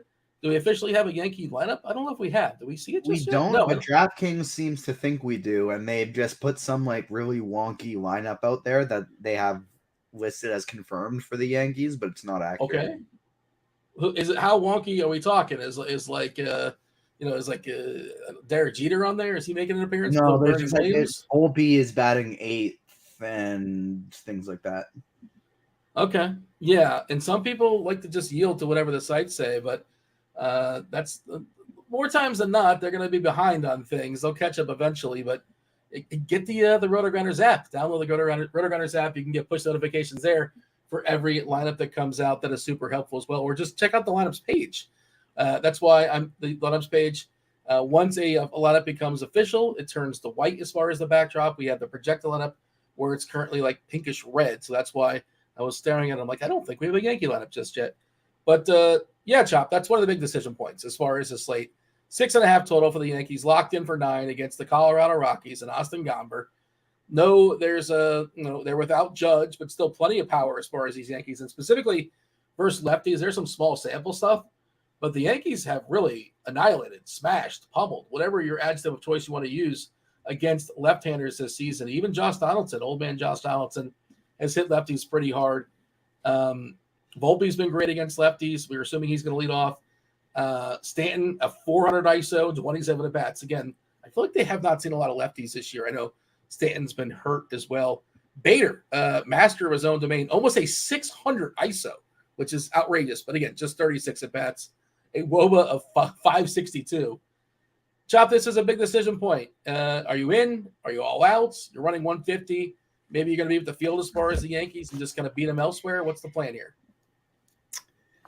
No, I'm not fading Yankees in Coors Field. It is not a good lineup. That's I give you that much, but I'm not going to fade them. That's crazy. What will I be overweight on them? That's another question. Let me see here with some other numbers. I'll probably be overweight on them, but I'll leave myself some outs in case they collapse. Gomber's not been bad. Like I'm not like Lip is in chat saying I like Gomber, like he wants to pitch him. Okay. I'm not doing that, man. I'm not going that far. But I would say that, he's kind of been decent at suppressing runs this year. But, I'm not going to fade this team altogether. But, it is what it is, Dean. So, basically, I'll say this much, Dean. How many likes are we at? We're at about 100. TJ's on top of it. 150. We just hit 150 on the dot. Okay. So, I was told to do this in the meeting today. I was told not to do, but I'm going to break the rules right now, Dean. Well, we had a different meeting. Go ahead, they told us, well, Dean, you were there, right? Didn't they say, don't use the word lock anymore? There's no such things as lock or anything. But I'm going to say I have a home run hitter. Suggestion. No. I told you I'm breaking the rules, Dean. I have a home run hitter. He is a lock to hit a home run. He is a lock to hit a home run. I just need 2,000 likes. I'm going to give it out at 2,000 likes if you can get that far up. But, I'm breaking the rules for you guys. But this guy is a lock. I guarantee it, man. If I slide the DMs, Chop, will you hook it up for me? Like just a personal favor? If we get 2,000 likes, I'll hook you up, Dean. I don't know what. Okay, Dean, all right. You're twisting my arm at 1,800 likes, and you can have it in the DM. All right, I appreciate that. I get a bit of a discount. I do appreciate that. Somebody is dropping a Yankees lineup in the chat, but I don't see it anywhere on Twitter. No, that's probably just the weird one from DraftKings and isn't actually an accurate one. That's just what they have up there right now, but that hasn't been announced by any beat writers or any of the accounts. We have reached over 150 likes. We're only 40 away from 200, so keep smashing that like button. Let's get a fourth Spidey Bomb in here as well, but plus 575 over at Caesars, a guy who going into the All-Star break has just been absolutely smashing home runs. Steve's guy, Francisco Alvarez, Spidey Bomb number 3. I'll give you one off the board, but this will be a continuation from the last time we did a show last week, and this isn't me. I couldn't victory lap this one on last Friday because we went away for so long. But we were talking about the old wraparound, the old reach around stack, and Joey Weimer has legit power, 70 power according to Fangraphs. If you look at his speed and power like projection according to scouts, it's right up there with like Ellie De La Cruz. I'm not saying he's Ellie De La Cruz, but it's up there. He's facing Graham Ashcraft. He's also in the 9-hole, which is annoying, but he's on the road, so that means he's probably going to get that 4th at bat. Very, very likely. He's not going to get shafted in the 8th, the 9th inning when they win, and he's on deck in the bottom of the 8th. You only get 3 at bats. They win 4-2. But Joey Wiemer, the power is legit. He's a hoss. He's a big boy. He's like 6'5", 215. There's your off the board, and one of the reasons why I like Milwaukee, he's super, super cheap. If you like Taylor, he's cheap as well. I like both Contreras brothers. I like St. Louis and Milwaukee a good bit. So that's one of the reasons why I'm concerned about the weather there in St. Louis. I believe it was a straight orange last we saw it. To answer Jared's question in chat, will we start should you start Rodon in your season-long team? If you get like points and categories for innings, at least you're eating up some innings, and I don't think he gets his face punched in versus the answer is as simple as what's your other option? Well, here's the thing. Like it depends because some season longs. I don't want to get into the weeds on season long, but since somebody brought it up, but sometimes you're limited on. You can only start so many guys. But if I can only have so many innings and so many guys, then okay, I'm not forcing it. But if like I can start as many arms as possible, that kind of thing, and I'm getting a positive for just innings as a category, and I think he's got a pretty good chance at the W. Are we playing categories? We want the W. So, yeah, I probably do start Carlos Rodon in my season long. But like you said, there's a lot of unknowns that it's hard to sort of guess on. Still waiting for that Yankee lineup, by the way. Did I say you guys on Wiemer, Joey Wiemer, Milwaukee? We got some Wiemer today, TJ? Let's see. How much Wiemer do we got? I know he's in the pool. Bump it up, man. Whatever it is, bump it up. Bump it up? Yeah. Let's see. How much Wiemer do I got today? It's a Dean's Dingling. Joey Wiemer. 5%. So I'm over double the field on Joey Wiemer. I got 7 lineups with Joey Wiemer in it. Dean likes to bump Wiemers, man. So, Chop, our buddy in chat, Fernando Rodney, combining your two gimmicks, I won't be satisfied until I get Chop's reach around knockers. Do you have reach around knockers? Is that something you have? Because those are two individual things. I mean, I can make it happen, but not today, though. I'm not prepared today, Dean. Okay. Don't force it. Yeah. But listen, though, again, earlier in the show, I did say I had my backup knockers in place because of the Tampa Bay scratch. So I need to give those out, Dean, before time runs out and we forget about it. Okay? So here's where I'm going, Dean. I'm going Toronto here. I teased it earlier. Gave you a little teaser on the knockers, but little revenge. My man said Vlad. I'm sandwiching Vlad in there with Chapman and Belt. Those are my knockers. Yeah. Chapman, Vlad, but there goes a little mini stack for you, Dean. And then that's a stack, and you can also go with a little 2-man Newt Bar Arenado stack in the same lineup. Can you? What's positions? I didn't even check the positions. Newt Bar's an outfielder. Arenado's a third baseman. I like Jordan Walker, by the way. It's another cheapie. Assuming that game goes to get the Trevor Williams. I feel like he's a pretty good value play. Gorman also, but like I'm just thinking outfield for some reason. But St. Louis, I think you could basically play 1 through 9 against Trevor Williams, assuming that game goes. And this is one of those things that like we know, but like every once in a while people don't really think about it for whatever reason. But somebody was asking about, can you play the Dodgers? And it's the same conversation. Yeah, you can play the Dodgers, but I would just say, assuming, and see what Ross says, assuming he gives like at least you can play it in tournaments, but don't one-off a Dodger. Worst thing you can do is like one-off a guy in a game that's like 50-50 chance it gets rained out. You got to be all in or all out, essentially, fully stack or stay away. And like that's kind of where I'm at as far as the Cardinals. If that game is dicey, and if I'm going to roll the dice, I want to be able to get the payoff. I don't want the payoff on just one player. If they go nuts, I want a full stack on St. Louis. And again, all this ties into what Roth has to say. He'll come on in about 10 minutes or so, give you guys some updates. I wonder if he's updated his article. I think he's already done it once, so he's probably not just standing there. I guess he's going to give me the verbal update in 10 minutes. We're looking at yellow-orange in Baltimore, straight orange for the Mets, yellow-orange for the Cubbies, which, by the way, if that game goes, the weather there, are we sleeping on this game, TJ? Both sides of it. I don't really like the pick on Bayo. I think Bayo's pretty good. Hendricks is not as good as he once was. The fly balls are at a career high, no matter where you look on RG or if you look at Fangraphs. The total in this game is just 9, which seems kind of low when you consider the Weather Edge, right? Weather Edge is saying 171 game sample. We've seen 47% increase in homers, 27% increase in runs. Dead center, basically. Left center, dead center, 9 miles per hour, 81 degrees, 72 points. I like the over in this game. I feel like I don't know, what am I missing here? Why is that number just at 9? That seems too low, TJ. Yeah, I mean, Bayo's decent. He's a ground ball pitcher, but I'm with you. I don't mind the over in that one bit. I really like Boston today. My top 5 stacks are the Yankees, St. Louis, Atlanta, Toronto, and Boston. The Dodgers get pretty close to there for me. Milwaukee gets pretty close to there for me. I like Seattle in tournaments, but Boston cracks that top 5 for me. Like I really like them in tournaments today, and I don't mind that over bet either. Eric wants to know if he can play the Marlins. I'm not. Shop. TJ, I don't. I mean, you can always play Jorge Soler. He's got an incredible power. I'm not fully stacking them. Arise if you like singles. Chop like singles, right? Is he your triple G guy today, Luis Arise Chopper?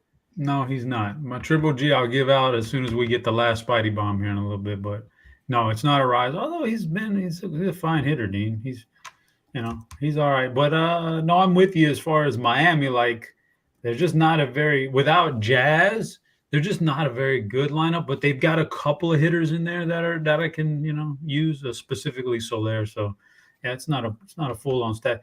It's weird, Dean. We come back from the break and you didn't do the whole thing where, well, here's the consensus value ranking stacks and let's compare them to what you think. We didn't do that. We just skipped right over that today. It's too late now. It's too late now, bro. It's not too late. No, it's way too late. Oh, I have it open right now. I had it ready to go, but like a lot of times the chat sort of like brings us to a different conversation.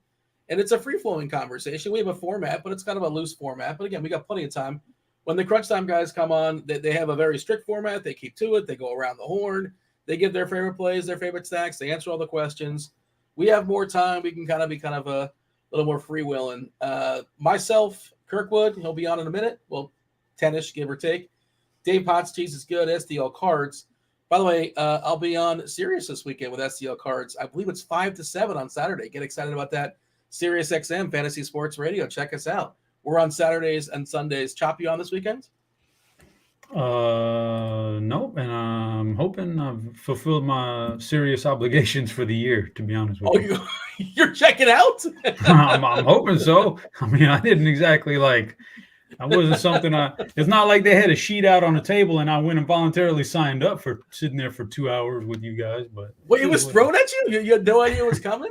That's funny. Who's our producer today? It's not Devin, is it? No comment. No comment. It's producer Steve. You can just hand me all anytime you get scheduled. You can hand them to me. Well, then it just looks like I'm backing out of work. I don't want to look like that. I'd just rather not. You're helping like right here. This conversation. You've been around the block. You're helping a young gun in the industry get some exposure. You want some millies. You don't need that exposure. Yeah, fair enough. Do we have a late swap? Is Dave coming on and is Carty out? According to the chat, that's what's going on. I'm not really sure where they're getting that news from.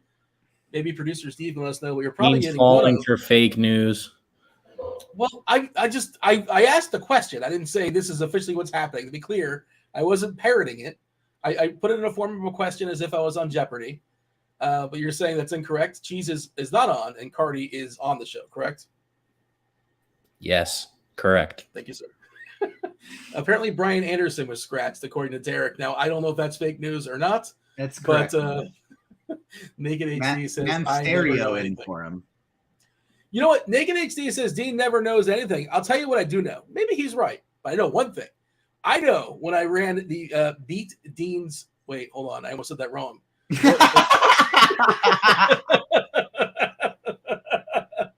Not after the damn the meeting we had today. Dean. Another meeting. Come on, bro. You're going to get us all fired, man.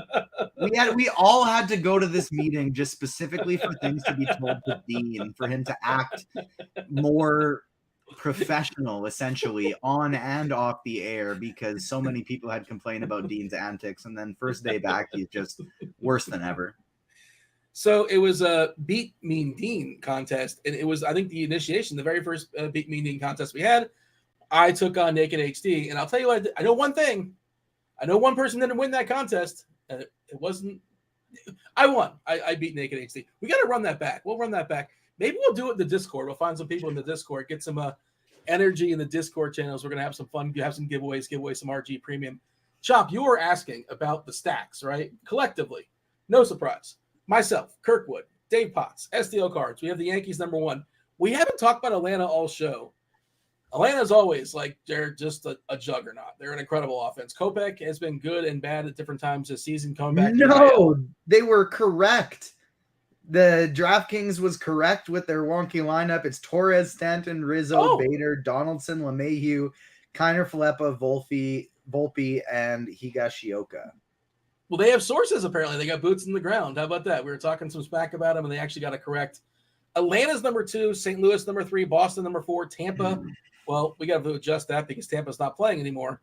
And Milwaukee as well as Toronto, a little bit of love. Chop, what is too high? What is too low? What should get kicked off the board? What should be brought onto the board? New York, that's the Yankees. The Yankees, Atlanta, St. Louis, Boston, Milwaukee, Toronto. Stack-wise. Dean, run that one by me again. You asked. I know. Well, I'm looking at the Yankees. You guys are. TJ's got me all. He's got me all alert on the Yankees. Torres, Stanton, Rizzo, Bader, Donaldson. So what's messed Yankees, up about that? Atlanta. Volpe's been leading off for the last while, and we projected him to lead off, and now he's 8th. And then the only other thing I think is Trevino in there. The actual players aren't. Yeah, so the actual players are pretty standard. It's just the order in which they're in. All right, yeah, you had me confused for a minute, but yeah, the only real missing thing is it's Higashioka instead of Trevino. Yeah, that's no biggie.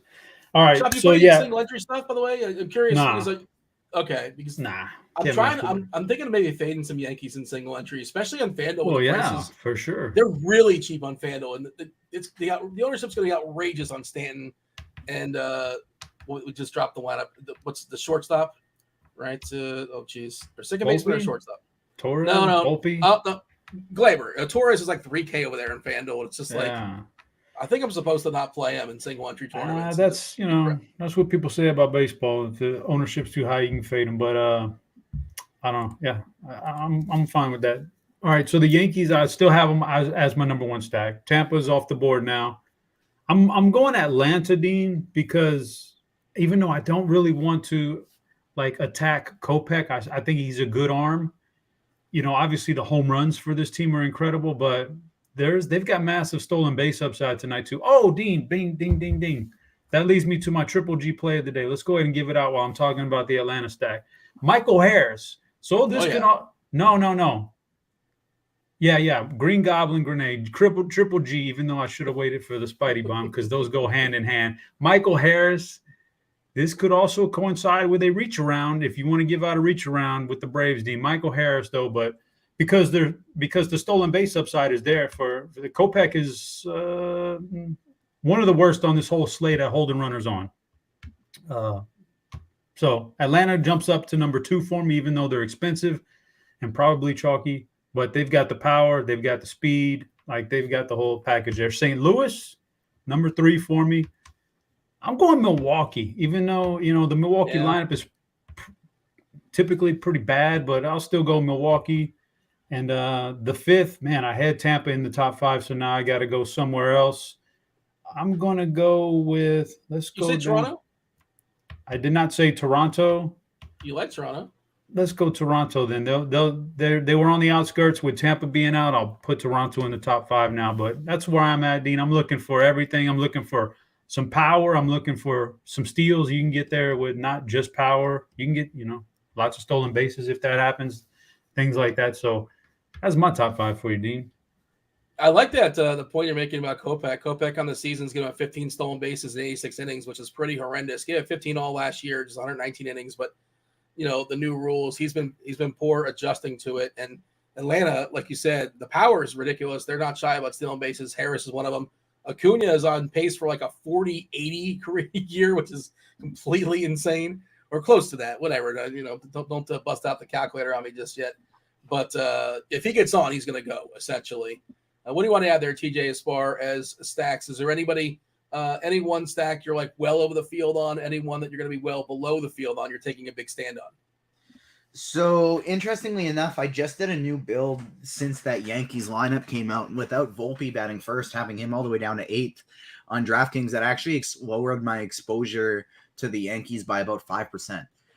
So I did have them. They're still my highest owned stack, but I did have them before at about 20% of my lineups. Now it's down to 15. And so my top 5 teams remain the same of the Yankees, the Cardinals, Atlanta, Toronto, and Boston. Atlanta and Toronto will probably be the 2 I'm most over the field on, but I do have a lot of St. Louis as well. Milwaukee is my number 6 team. I like the Dodgers quite a bit. Roth just gave an update, and it seems like that game is likely going to be okay. So I want to maybe upgrade my Dodgers exposure a little bit. And then I like the Mariners a fair amount for tournaments as well. In chat, Sam I am says no, position by position, my dudes. I'm not sure if you're asking or not, Sam, but stay tuned. They're going to do that in just a minute. The crunch time starts, I guess, I don't know, Ross should be knocking on the door pretty soon, as well as Kirkwood, Kirkdiese. You got DerekCarty, CEO of the Bat, CEO of the Blitz. He'll be on as well. We definitely want to hear what Roth has to say. Like you said, TJ, I just gave a refresh to Ross' article. I dropped it in chat for the people, and I believe that the Mets was orange not too long ago. It's now been downgraded to yellow. So he does have an update there. It feels like it's moving in the positive direction as far as rostering players. Yield to Roth. We still have an hour until that game starts, and I'm sure Roth will give an update very, very soon. Did we give all the gimmicks? Have we hit all the gimmicks, TJ? If you have any more Spidey bombs, will be lurking as far I got as one more Spidey bomb for the people. If they can get those likes up quick, we're at 188 right now, and so I need them to get up to 200, and then we got one final Spidey bomb for the people. Marquis asking about Cincinnati. I love that Cincinnati. They're really expensive, a lot of the guys for Cincinnati. And Burns is like, he's not what he once was, or he's been a little shaky this year, but he's not somebody you really actively want to pick on. But I'm not going to tell anybody they can't play. You can't stack Cincinnati, Chop, right? Like, sure. And there's some fun pieces in that team. I don't know how to handle them. But I'm not making enough lineups, or I'm probably not getting to a ton, but I'm not here to discourage it either. You have an official red stake? They're a strong lineup, but this is just generalizations here, guys. Don't jump down my throat and don't give me the outlier examples. But typically, you're not going to do particularly well stacking against aces if you consider Burns an ace. All the time stacking against. There are circumstances, sure, and maybe tonight's one of them. If you think the weather in Cincy is really good hitting weather, and and they can get to Burns, yeah, it's a good strong lineup. But for me, it's not a stack like that. I don't want to go that route. These teams, another thing, Dean, that might suppress some of the runs tonight, not big. It's just one of those little minute things, but all the bullpens should be fully rested too. So you're going to get, everybody's not just a lot of good starters, but you're getting a lot of the ace bullpen guys that are rested up and ready to go. So I don't know. We got the crunch time thing here, but we also got 200 likes, so I'll dish the final and fourth and final Spidey bomb before we get out of here. We got 2 cheap guys with some really strong odds with Nootbaar and Alvarez, and we're going to go 2 guys up top. We already got Vladdy, and the final Spidey bomb is going to be Rafael Devers.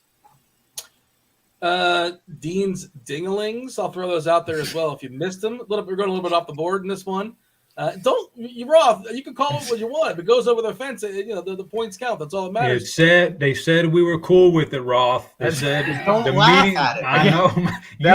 You laughing at it just exasperates the problem, Roth. We had a legitimate work call, and Dean's Dinglings was a topic of conversation about whether or not it was appropriate. I was dying, Dean. I was dying. I sat there the entire time thinking that it was the whole thing was about me. That's how I felt the whole show. The whole meeting. You thought Dean's Dinglings was about Kirkwood? I feel like I came up with all these bits with you guys, all of us together. So I felt like it was. I felt like everything that was the problem was me. It was like. So I felt. So I'm going to be better moving forward, is what I'm doing. It's entertaining as hell, though, man. So I had Weimer and Contreras. Can I just say Contreras and get away with that? Can I just say Contreras? Because I like both the brothers Contreras. Roth, the people want to know weather-wise. They want to hear what your takes. I see you keep updating your article. We do appreciate that on the show. We want to yield. We want to hear what you have to say weather-wise. Not just myself and TJ and Chop, but everybody out there listening as well. So we want to get out of here quickly. Anything for the boys before we step aside and make way? Chop, TJ? No, that's it. I got 150 lineups to finish up, so I'm ready to listen to these guys and have them take it away. All right. Myself and Chop and TJ, thank you for listening for the first portion here at Grinders Live. Now we're going to yield. It's the Fanduel sponsor crunch time. You got Chief and the Relatives, Kevin Roth. You have DerekCarty. You have Kirkwood, the problem, a.k.a. the problem. It's Kevin Roth. Roth, take it away. Good stuff as always. Hey, welcome to it, ladies and gentlemen. This is indeed crunch time. We're going to take you up to lock. We're going to give you some weather updates. We're going to give you some bats. We're going to give you some pitchers, talk some stacks, some home run picks, and take your questions. So stick around all the way through lock. We're joined by two of the sharpest minds in the biz. One, Mr. DerekCarty. Carty, you're like chewing on your lip, man. You nervous? You okay? What's up? Sorry, dealing with some issues right now. I could with tell. Your face was like, you're not, I don't know if that even reacted. Didn't realize we were pulled in yet. Sorry, dealing with some stuff. All right, I'm lagging here, but hopefully that catches up. Well, we'll get you all caught up here. We'll bring in the problem child Kirkwood as well. What's up, man? How are you? I was hoping that Carty was going to be all prepared because my stuff was all over the place. You know, it's these Shohei slates. It just gets everything all messed up. But anyway, I'm feeling good. I had a good break. How about you? Did you play some pickleball, Roth? No, damn it. Can you believe they're taking over my basketball courts with pickleball? They took over Fenway Park. It's crazy. It's crazy. I dragged that thing right off the basketball court. I was like, this will not stand. Dragged it, knocked it over.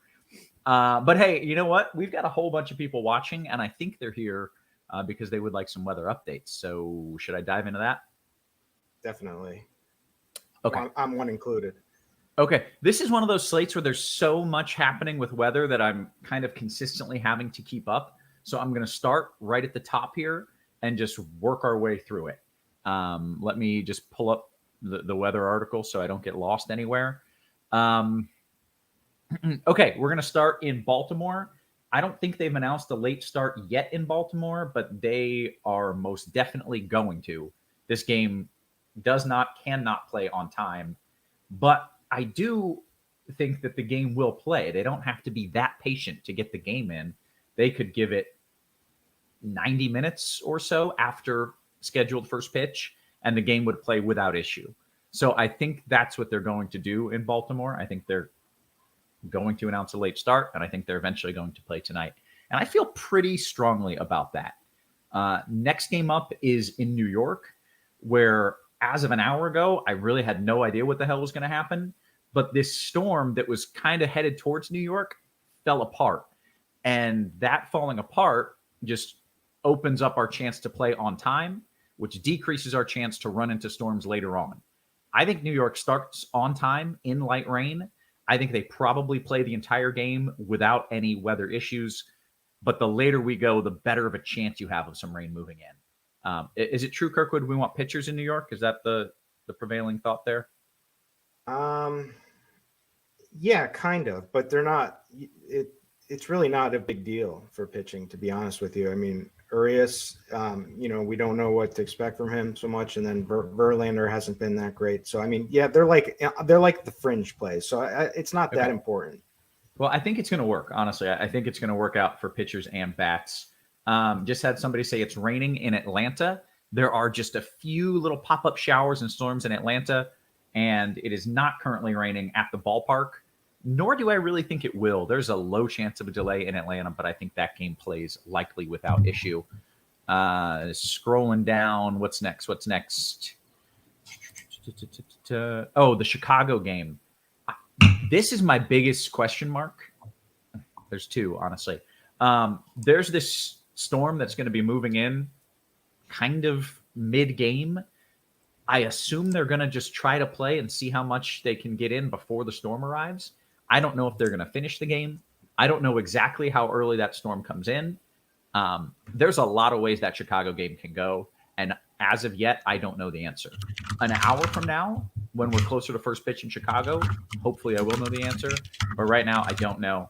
And then the last game I want to talk about is St. Louis. If all goes well, they dodge these little pop-ups out ahead of the main line. Main line arrives really late game or after the game. If all doesn't go well and they get hit by a few of those pop-ups, then that main line comes in and ends the game and ends it early. So there's some risk reward there, and there's not going to be a way where I can tell you what's going to happen even 5 minutes before the game. It's just, if they dodge the pop-ups, they're probably good all game. If one of those little pop-ups hits them and it delays, it really opens up a lot of trouble on the back end of that game. Sorry, which game again is that? That's St. Louis, and I think that's really Okay. important for bats, right? I feel like a lot of people have asked me about bats there. Definitely important for bats. So I wish I had a clear answer, or at least could tell you that an hour from now I would, but there's just no way to know how that's going to shake out. I think it's more likely they dodge the pop-ups and thus the game ends up okay. But one storm in the wrong spot causing a delay means that second line that moves in is going to end that game early, because they are not coming back out once that second line moves in. So that's it. Somebody says, so Atlanta, Atlanta's fine. The Braves game is fine. That's it. I think that's it. If anything changes, I will let you know. I don't think there's any games you have to avoid. Chicago is my biggest question mark. I don't know what they're going to do there. St. Louis is next. I think the games that start at lock are likely all going to be okay. So that's what I've got.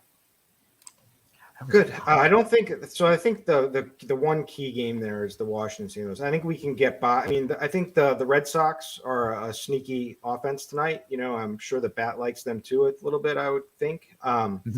But it's not mandatory. But you know, this could be, you could take a gamble with them and hope the game plays fine too, as well, as long as you know what you're doing. Yeah. Okay. I think St. Louis is the real spot. Yeah. All right. I'm all talked out. That was more weather updates than I've done in a while, and I didn't enjoy it. I missed the All-Star break. So let's talk about the rest of the slate. Let's talk about pitchers and hits and hitters, all that kind of thing. So, Carty, you want to lead us off, either an overview of the slate or just dive into pitchers? Yeah, let's just dive in. Okay. The top guys tonight are Luis Castillo and Shohei Ohtani. On FanDuel, though, for whatever reason, Ohtani is not available as a pitcher. He's only available as a hitter. So it makes that decision easy for you.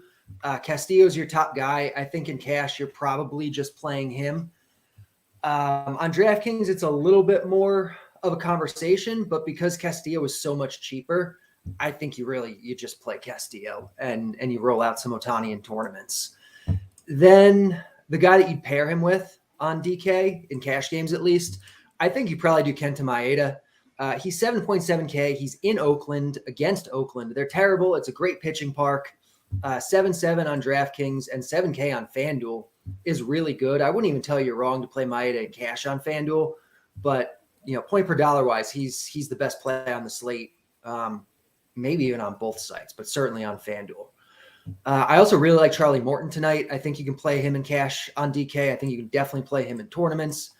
The White Sox are not as bad as everyone thinks they are, but they're not awesome, and Morton is good and underrated. So I like him quite a bit.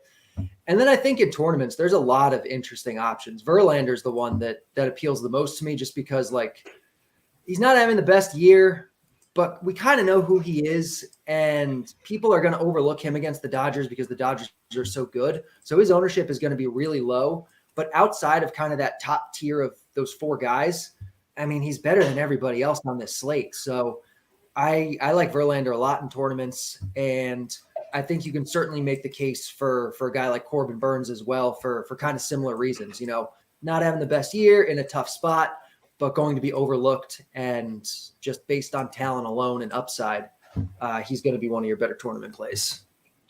Okay. Any other names you want to throw in or no? No? All right. I think that's kind of it for me. Yeah. All right. Kirkwood, I want your thoughts. First, I should note a couple things. Hit us up with a little thumbs up here. We've got over 700 people watching, which is a lot. Give us a thumbs up. We're trying to keep this show free for as long as humanly possible for you. And the more eyeballs we get, the longer we can keep it free. That's because this show is sponsored. That's why it's free. Our sponsor is FanDuel. Sign up for the FanDuel Sportsbook if you're in a legal sports betting state. Take advantage of their awesome bonus offer. New customers bet $20 and get $200 in bonus bets. Terms and conditions do apply. Hit us with a little thumbs up. Make sure you're taking advantage of that. Kirkwood, talk to me about what we're doing pitcher-wise, or specifically what you are doing pitcher-wise. Yeah, I'm playing on DraftKings tonight, so I'm going to talk about there. Sure. there was a lot of ways to go, but as we start losing games and some question marks on things, I'm kind of just going to take it I'm just going to play the pitching I like. I just think Luis Castillo is just such a dominant play tonight. He's been an ace all season. He's, had a few bumps in the road lately, had a good start in his last start against Houston. You get the All-Star break, kind of refocuses guys here, and he gets a great matchup for a high Ks against Detroit, who strikes out at a top 6 clip against right-handed pitching. So he's my number 1 guy. I'm fine pairing him with, if I could, Shohei. I can't get there personally because I like some expensive bats today. But I like Morton. The guy, it's going to be chalk, I think. I'm just going to play him, though, with Kenta Maeda. I just think the matchup is too good. He flashed his strikeout upside. I want to caution everybody, don't expect the same strikeout upside from Kenta Maeda that we just saw. I mean, everything went right. His command was great, but at least we know it's there. And the matchup is just as good this time as it was in his last game against the Royals. Oakland is the top matchup too. So he's the safer play for an SP2, but there's a lot of other names we can get to. You could use Corbin Burns. You could use Bayo, my guy from Boston, if you wanted to, if the weather was permitting. I'd probably stay away now. And who else was I thinking? There's just not. I like Alcantara. I think he's going to be I think he's going to be back to his old self sooner rather than later. I've seen a lot of stuff on him. He's just been struggling just a tad. So, but he's cheap, and I think he can get the job done in Baltimore. So he would be another cheap guy. I don't have a word on this Oakland situation. I don't know if Carty does or not. But people are assuming that Blackburn isn't pitching. But like Waldichuk has been used as an opener in his last start. He opened for Medina. So I'm expecting him to be an opener again. And maybe maybe it's Blackburn. I haven't seen anything. I don't know. So I don't know if Blackburn's out or maybe Blackbird's coming in after him or somebody else. I really don't know. And it doesn't help that it's the late game. Yeah, I wish I had a better read on this. I've been trying to scour Twitter and find what's going on because I don't know. Like you said, Waldichuk has been used as an opener, but 2 starts ago, he I don't know. They've used him as both and both very recently. So it's like we really have no idea what the plan is for him. But his last start, he was an opener, so it would make sense that he's an opener again. And Jason Garnett in chat saying Waldichuk is opening for Blackburn. I don't have confirmation on that. If we want to take his word, use it. Just want to say that. So if that's the case, I mean, everybody liked him as a cheap $5,300 play on DraftKings, and nobody's going to play him now because he's not the listed starter. Nobody has any clue. If it's him, then this is a great GPP play against Minnesota. But there's no promises. It is. Yeah. There's no promises. It is. It's just a great GPP play. Could work. Might not work. Yeah. Okay. Very good. Okay, well, we got to dive into it. We're a little late because my weather ran 9 minutes. I will give another weather update prior to lock. So let's just get into some position by position here. And actually, you know what? Let's talk stacks real fast. Kirkwood, what's your favorite stacks on the board? I like the Braves. To me, the answer is always the Braves. They're a freaking all-star team that just hits bombs, and they run the bases. It's just massive upside anytime. Kopech has had his really big struggles with home run department. It's hot and humid in Atlanta. So that's my number 1 stack. The obvious chalk one is the Yankees. This has that this is the first game in Coors. Coors has not been great. You have fading Coors has worked more often than not this season. But ownership is going to be there. The pricing is cheap on all these guys, so I can't say anything bad about the Yankees except that they've been struggling in general. But I mean, there should be some bombs hit in this situation. Plus, it's a lefty, and that matches up great for all the big home run guys like Torres, like Stanton, like Donaldson. So I like them. Next, I would probably say St. Louis against Trevor Williams, but we have the weather there. Those are my top 3, and then we can get into some other, pretty much everyone's in play. Yeah. Quick note, I am getting some questions about, hey, is the weather okay in Atlanta? It is very, very likely to be fine. Don't sweat in Atlanta. Colorado, the weather's great, which is rare to not have to worry about storms there. But as you mentioned, if there's going to be one of those games that gets in trouble, it would be St. Louis, where it's just impossible to know at this point if a pop-up is going to hit them and delay them and then have the storms come in, or if they miss the pop-ups and the storms come in after the game. It's just impossible at this point to say, probably for the rest of the day. Okay, Carty, what are your thoughts here stack-wise? What do you like? Yeah, so I feel like the Yankees and the Braves are like the clear top two. And I think we're going to see a good amount of ownership on both of them, especially the Yankees. You're going to go pretty heavy on them in cash formats. In GPPs, obviously, you don't have to because it's baseball. And that's just how it works. So some of my favorite like pivot stacks are like the Cardinals, the Blue Jays, the Red Sox, the Rangers. There's a handful of teams even beyond them that I think are totally fine today. You definitely don't have to play Yankees and Braves. They project really well, but it's baseball. Gotcha. All right, we got to dive into position by position. Carty, starting with some catcher talk, please. Sure thing. So at catcher, I mentioned the Cardinals as one of my favorite like pivot situations away from the Braves and Yankees and Coors. Wilson Contreras, I think, is in a really good spot. Trevor Williams is a weak pitcher, allows a lot of contact. We're dealing with some good weather here. He's 4.1K, which is too cheap for how good of a hitter he is. He's one of the best hitting catchers in baseball. Like, he should be like a 5K guy in a spot like this, above 5K, and he's not. So I like Wilson Contreras quite a bit. I like William Contreras quite a bit going into Cincinnati. Big time power ballpark, big time contact oriented pitcher in Graham Ashcraft. You can play Elias Diaz in Coors if you want. You can play. Who's catching for the Yankees? Do we have a lineup there? We do, right? Higashioka.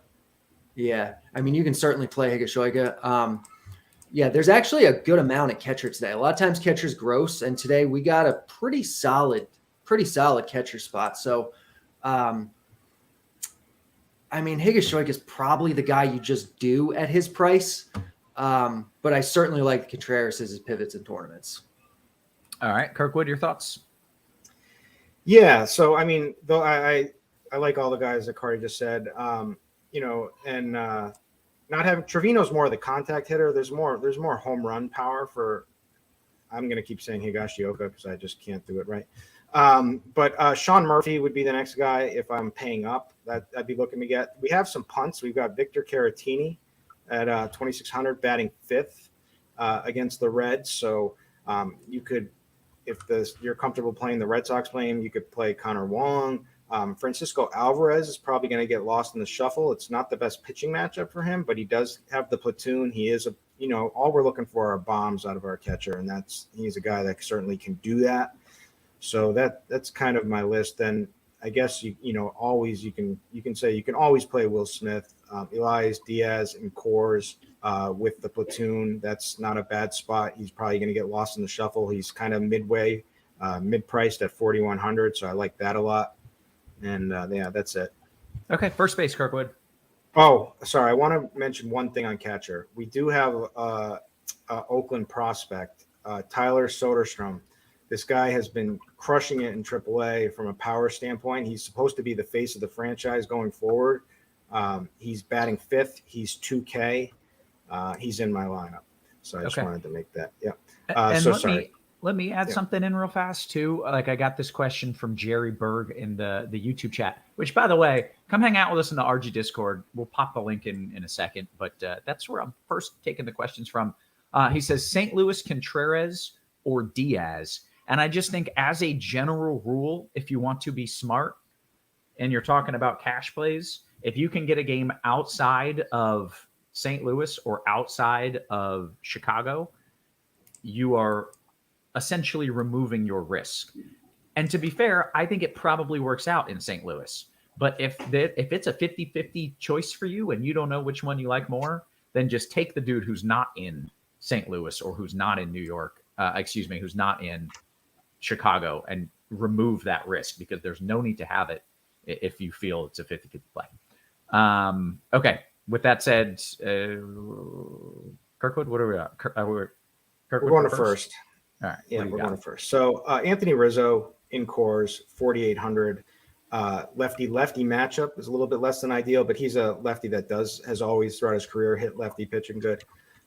Paul Goldschmidt, I know there's that weather, so maybe not in cash, but Paul Goldschmidt is one of the top plays if that game plays. I mean, Williams gives up bombs, gives up a lot of fly balls, tons of hard contact. Paul Goldschmidt, is a guy you can always count on. My number one play is Matt Olson, if I can pay for it at 6,000.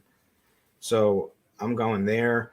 Then if you need some punts, there's Wilmer Flores, who's always, he's against Rich Hill, who really the wheels kind of fell off in his last start. And this is an old pitcher that, he has some good games in him, but he also has some big blow up games in him. So Wilmer Flores, great play. Brandon Belt's cheap. I don't know, Carty. Oh, CJ Cron against Rodon. He gets the platoon, 3,900. This is a guy that we would always be like jamming in our lineups in this spot in the past. Maybe not just because it's Rodon, but keep him in mind. I think he's 39 or 4K, somewhere around there. Okay, very good. Carty, I want your thoughts in a second, but first, Baltimore did announce a late start. Remember at the start of the show, I was like, there's no way around it. That's going to happen. But the fact that they just said, hey, late start, and they didn't postpone it, that's great. I still expect that is a late start and play, and I think it will play without issue once they start playing. Someone asked, why do you have it coded orange? Orange means I think a delay is going to happen, and there's a chance for a postponement. And in Baltimore, the delay was 100%. So that's why it got coded orange. I still do think the game will play. So just so you know, that's the situation in Baltimore. Okay, Carty, your thoughts at first? Yeah, this is a spot where I think I'm just going to punt it. The high-end guys are fine, but I'd rather allocate my salary elsewhere. Like you have Olsen, you have Goldschmidt, you have Freeman. They're good. But for me, I think I'd rather just save some money. And that means a guy like Brandon Belt, who is on FanDuel, he's 2.8. On DraftKings, he's 3.1. He's against this weak pitcher in Nelson, and I like him quite a bit. He's probably the guy I'll end up on. But you can also play a guy like Tristan Casas, who's 2.6 on DK in Chicago. A little bit of wind against Hendricks. You have Josh Bell also for 2.6 going into Texas. You have those are probably the main ones that I'm looking at. On FanDuel, you can probably go up a little bit more to a guy like Rizzo. It's lefty, but it's still cores, and he's still hitting third. And I don't expect Gomber to go super deep in this game if the Yankees are hitting him around. So I like Rizzo quite a bit, and that's kind of what I'm thinking about at first. Okay, take me to second base. And I think you can totally play a catcher on FanDuel. One of the Contrerases, with how cheap they are, you can definitely think about playing one of them tonight, even in cash, but certainly in GPPs. All right, very good. What about second? So Gleyber Torres is going to be the chalk option here. He's easily the top play on the slate, like by a lot. He's in cores. He's hitting first. He's got platoon advantage against Gomber. It's not even a question. Like you play him in cash and you move on. In GPPs, there's other stuff you can do. I think Andres Jimenez is really appealing at his price point. I think Nolan Gorman is interesting. I think DJ LeMahieu as a way to make your Yankee stacks different is certainly going to be an option here. You like the revenge narrative. I love the revenge narrative. It's all about those narratives. Anything else there, second, you want to mention? That's it for me. Okay. Kirkwood, your thoughts at second? Yeah, I'm a little scared because I have Brendan Donovan in my lineup right now, and he's in St. Louis batting leadoff against Williams. I think he's just a rock solid play. Ozzy Albies. I mean, this second is stacked tonight for, usually not like that. So like Carty said, we got Torres, LeMahieu, Donovan, Ozzy Albies is on the high end. Mookie Betts on the really, really high end. Nolan Gorman for like a if you're comfortable with the St. Louis game at 4,400 down in the order, just all you want is a home run. The guy hits bombs when he's been struggling as of late, but certainly has home run upside. I like Carty's call with Jimenez. You can run on Gray, so I'm down with that. And then Christopher Morel would interest me against my Boston Red Sox, batting 6th, but he just has that speed and power upside. So those are some good plays. Okay, great. Take me to third base, Kirkwood. All right, third base. Josh Donaldson is just too cheap, and DJ LeMahieu, if you want to play him, either one. And Isaiah Kiner Falefa, 2,600, 3,300, 3,500 are the salaries there. 3,500 being Donaldson. All of the these are just Yankees in cores. So any of them are solid plays. Donaldson's going to be the chalkiest for sure, but it's just a perfect spot. He's always hit left-handed pitching well. He's got the home run upside. From there, if you want to get different, I'm playing Austin Riley tonight. I told you guys I'm playing Braves. Kind of a slim stack. Doing a 3-man stack. Devers I like for Boston. Jose Ramirez you can always play. I'm kind of reaching at this point. Matt Chapman is 4,800. I don't know. Carty's. Oh, and then Nolan Arenado. Sorry, Carty. All right, Carty, your thoughts as you angrily type into the bat. What are you doing here at third? Definitely. Give me 1 second. Definitely Donaldson. He's going to be your cash guy. Hold on. Give me 1 sec. The issues today with data is just unbelievable. Okay. So Donaldson for sure. Cash guy. Play him. Same as Torres. Like in cores against the lefty. Like it's not a question. You're playing him on both sites. You can think about playing another one on FanDuel where you get the util spot. Rafael Devers would be the guy I would go with in tournaments, though. I think Jose Ramirez is really interesting. Obviously, I like Austin Riley a lot in your Brave stacks, Chapman in your Toronto stacks, or as a one-off. And Justin Turner, too, in your Boston stacks, I think is interesting, especially where you can play him and Devers. Okay. How about shortstop? So Willy Adames on FanDuel at 3-1 is just way too cheap. Like he's going into the best park in baseball for power. He's facing this weak contact-prone pitcher in Graham Ashcraft. And so Adames is the guy that if you're spending up, you spend up for, and he's not even that expensive. Even on DK, he's only 4.3. So if you can get up to Adames, that's awesome. If you need to punt, you have a guy like Zach Neto leading off for LA tonight against an overrated France. You have CJ Abrams hitting leadoff for Washington for 2-9 against Michaelis. I'm fine punting with a guy like that if you're not going up to Adames. Volpe in your Yankee stacks for sure. Seager in your Texas stacks. Bichette in your Toronto stacks. And there you go. Okay. Kirkwood, your thoughts at short? Yeah, I just want to say that I'm not worried about Volpe batting 8th. I'm totally fine with that. If the Yankees do well, they're the road team here. If the Yankees do well, he's going to be up. I'm telling you right now, it's triples alley. It's not San Francisco's triple alley, but there's a lot of triples in cores. He's hitting a triple tonight, Anthony Volpe. I'm going to call that. I think. Sorry, there's no guarantees. CJ Abrams is the cheap punt I'm using. I'm hoping this St. Louis game plays. I'm counting on it at this point. But there is risk there. Bo Bichette has monster home run upside. Carlos Correa against Oakland. So 4,500, starting to come around a little bit.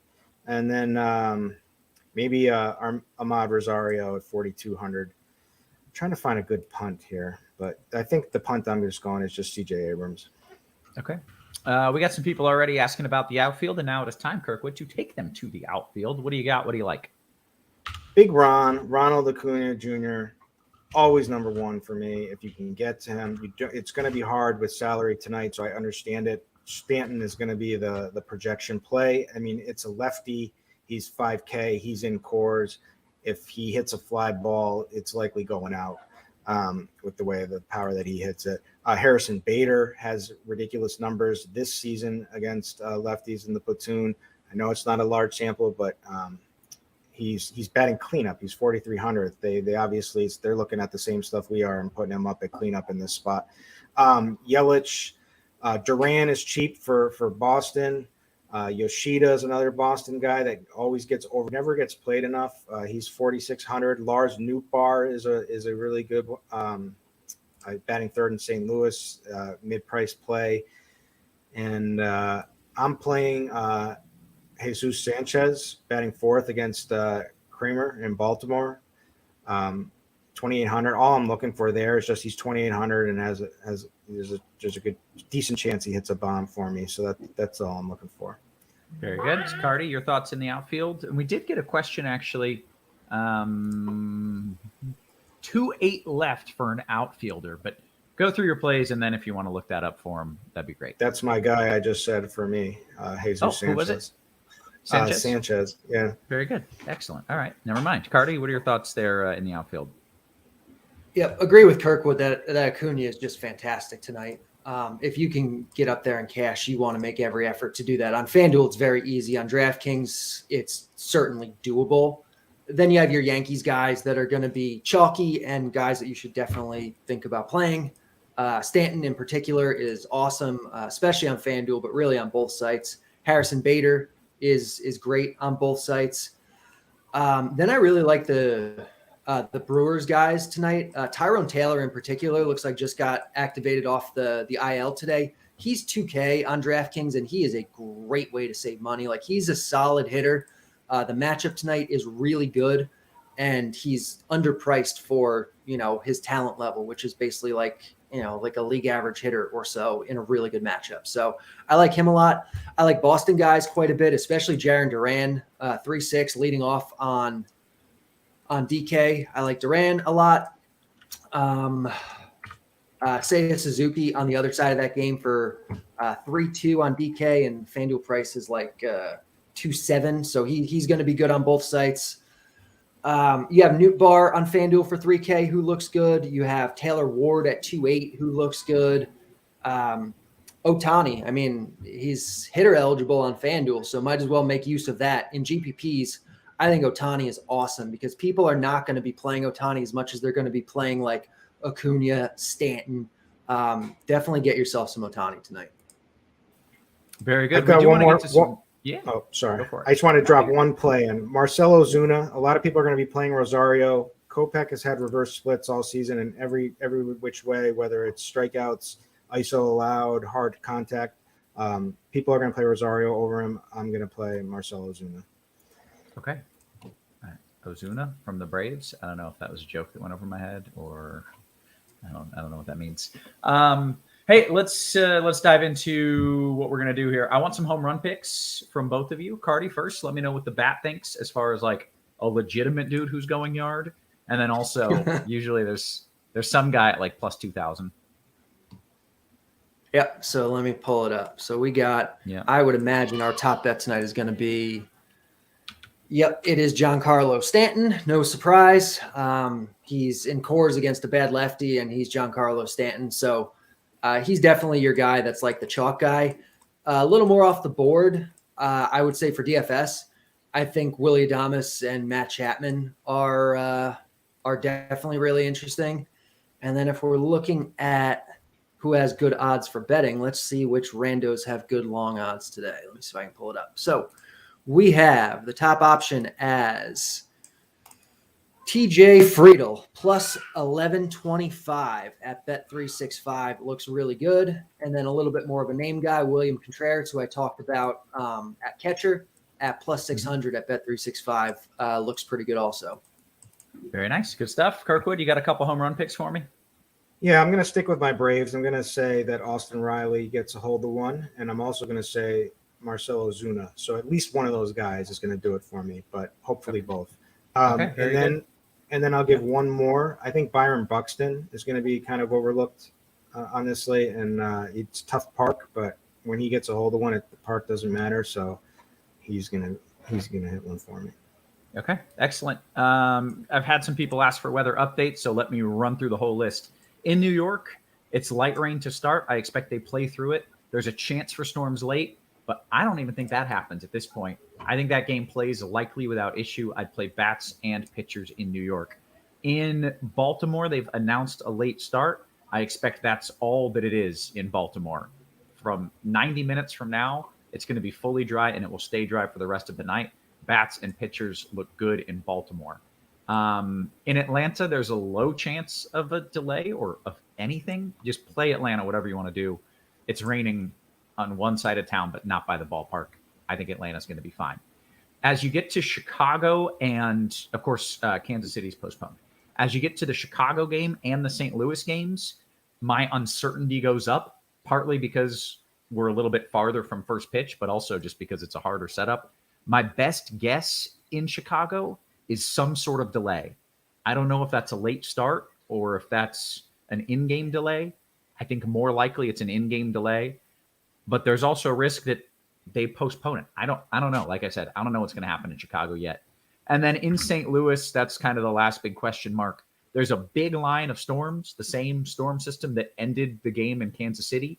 That's headed into St. Louis later tonight, but it's not going to get there until 2-3 hours after first pitch in St. Louis. If they can avoid a pop-up causing a delay, that game will be fine.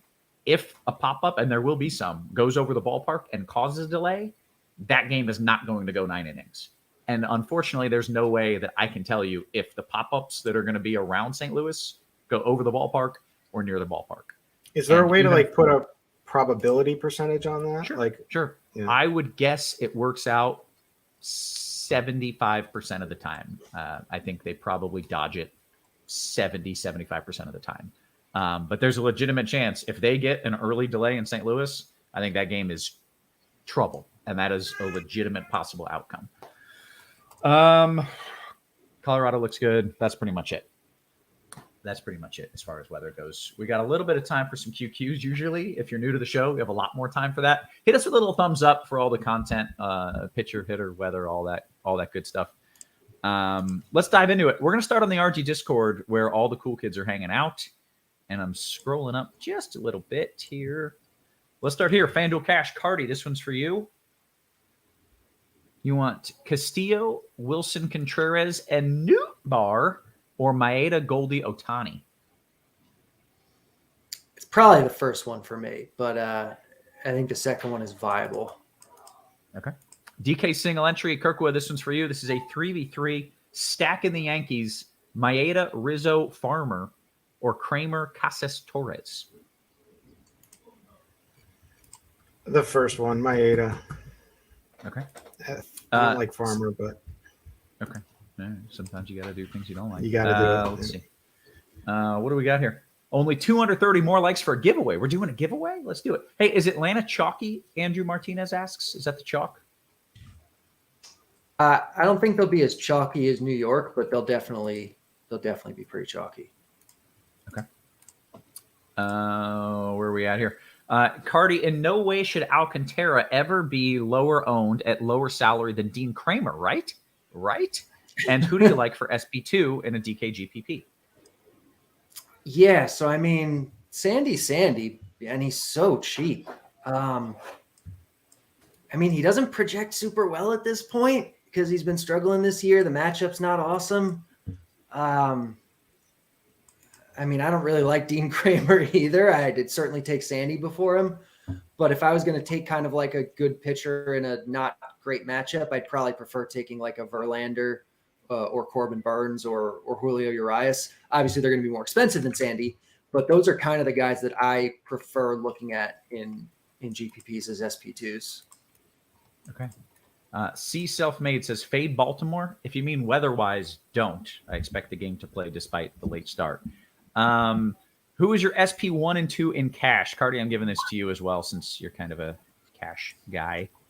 Yeah, it's definitely Castillo, and then it's going to be, I think with some of the salary that's opened up in the last like 20 minutes, I think there's a path to going Castillo Ohtani, but it's probably Castillo Maeda for me.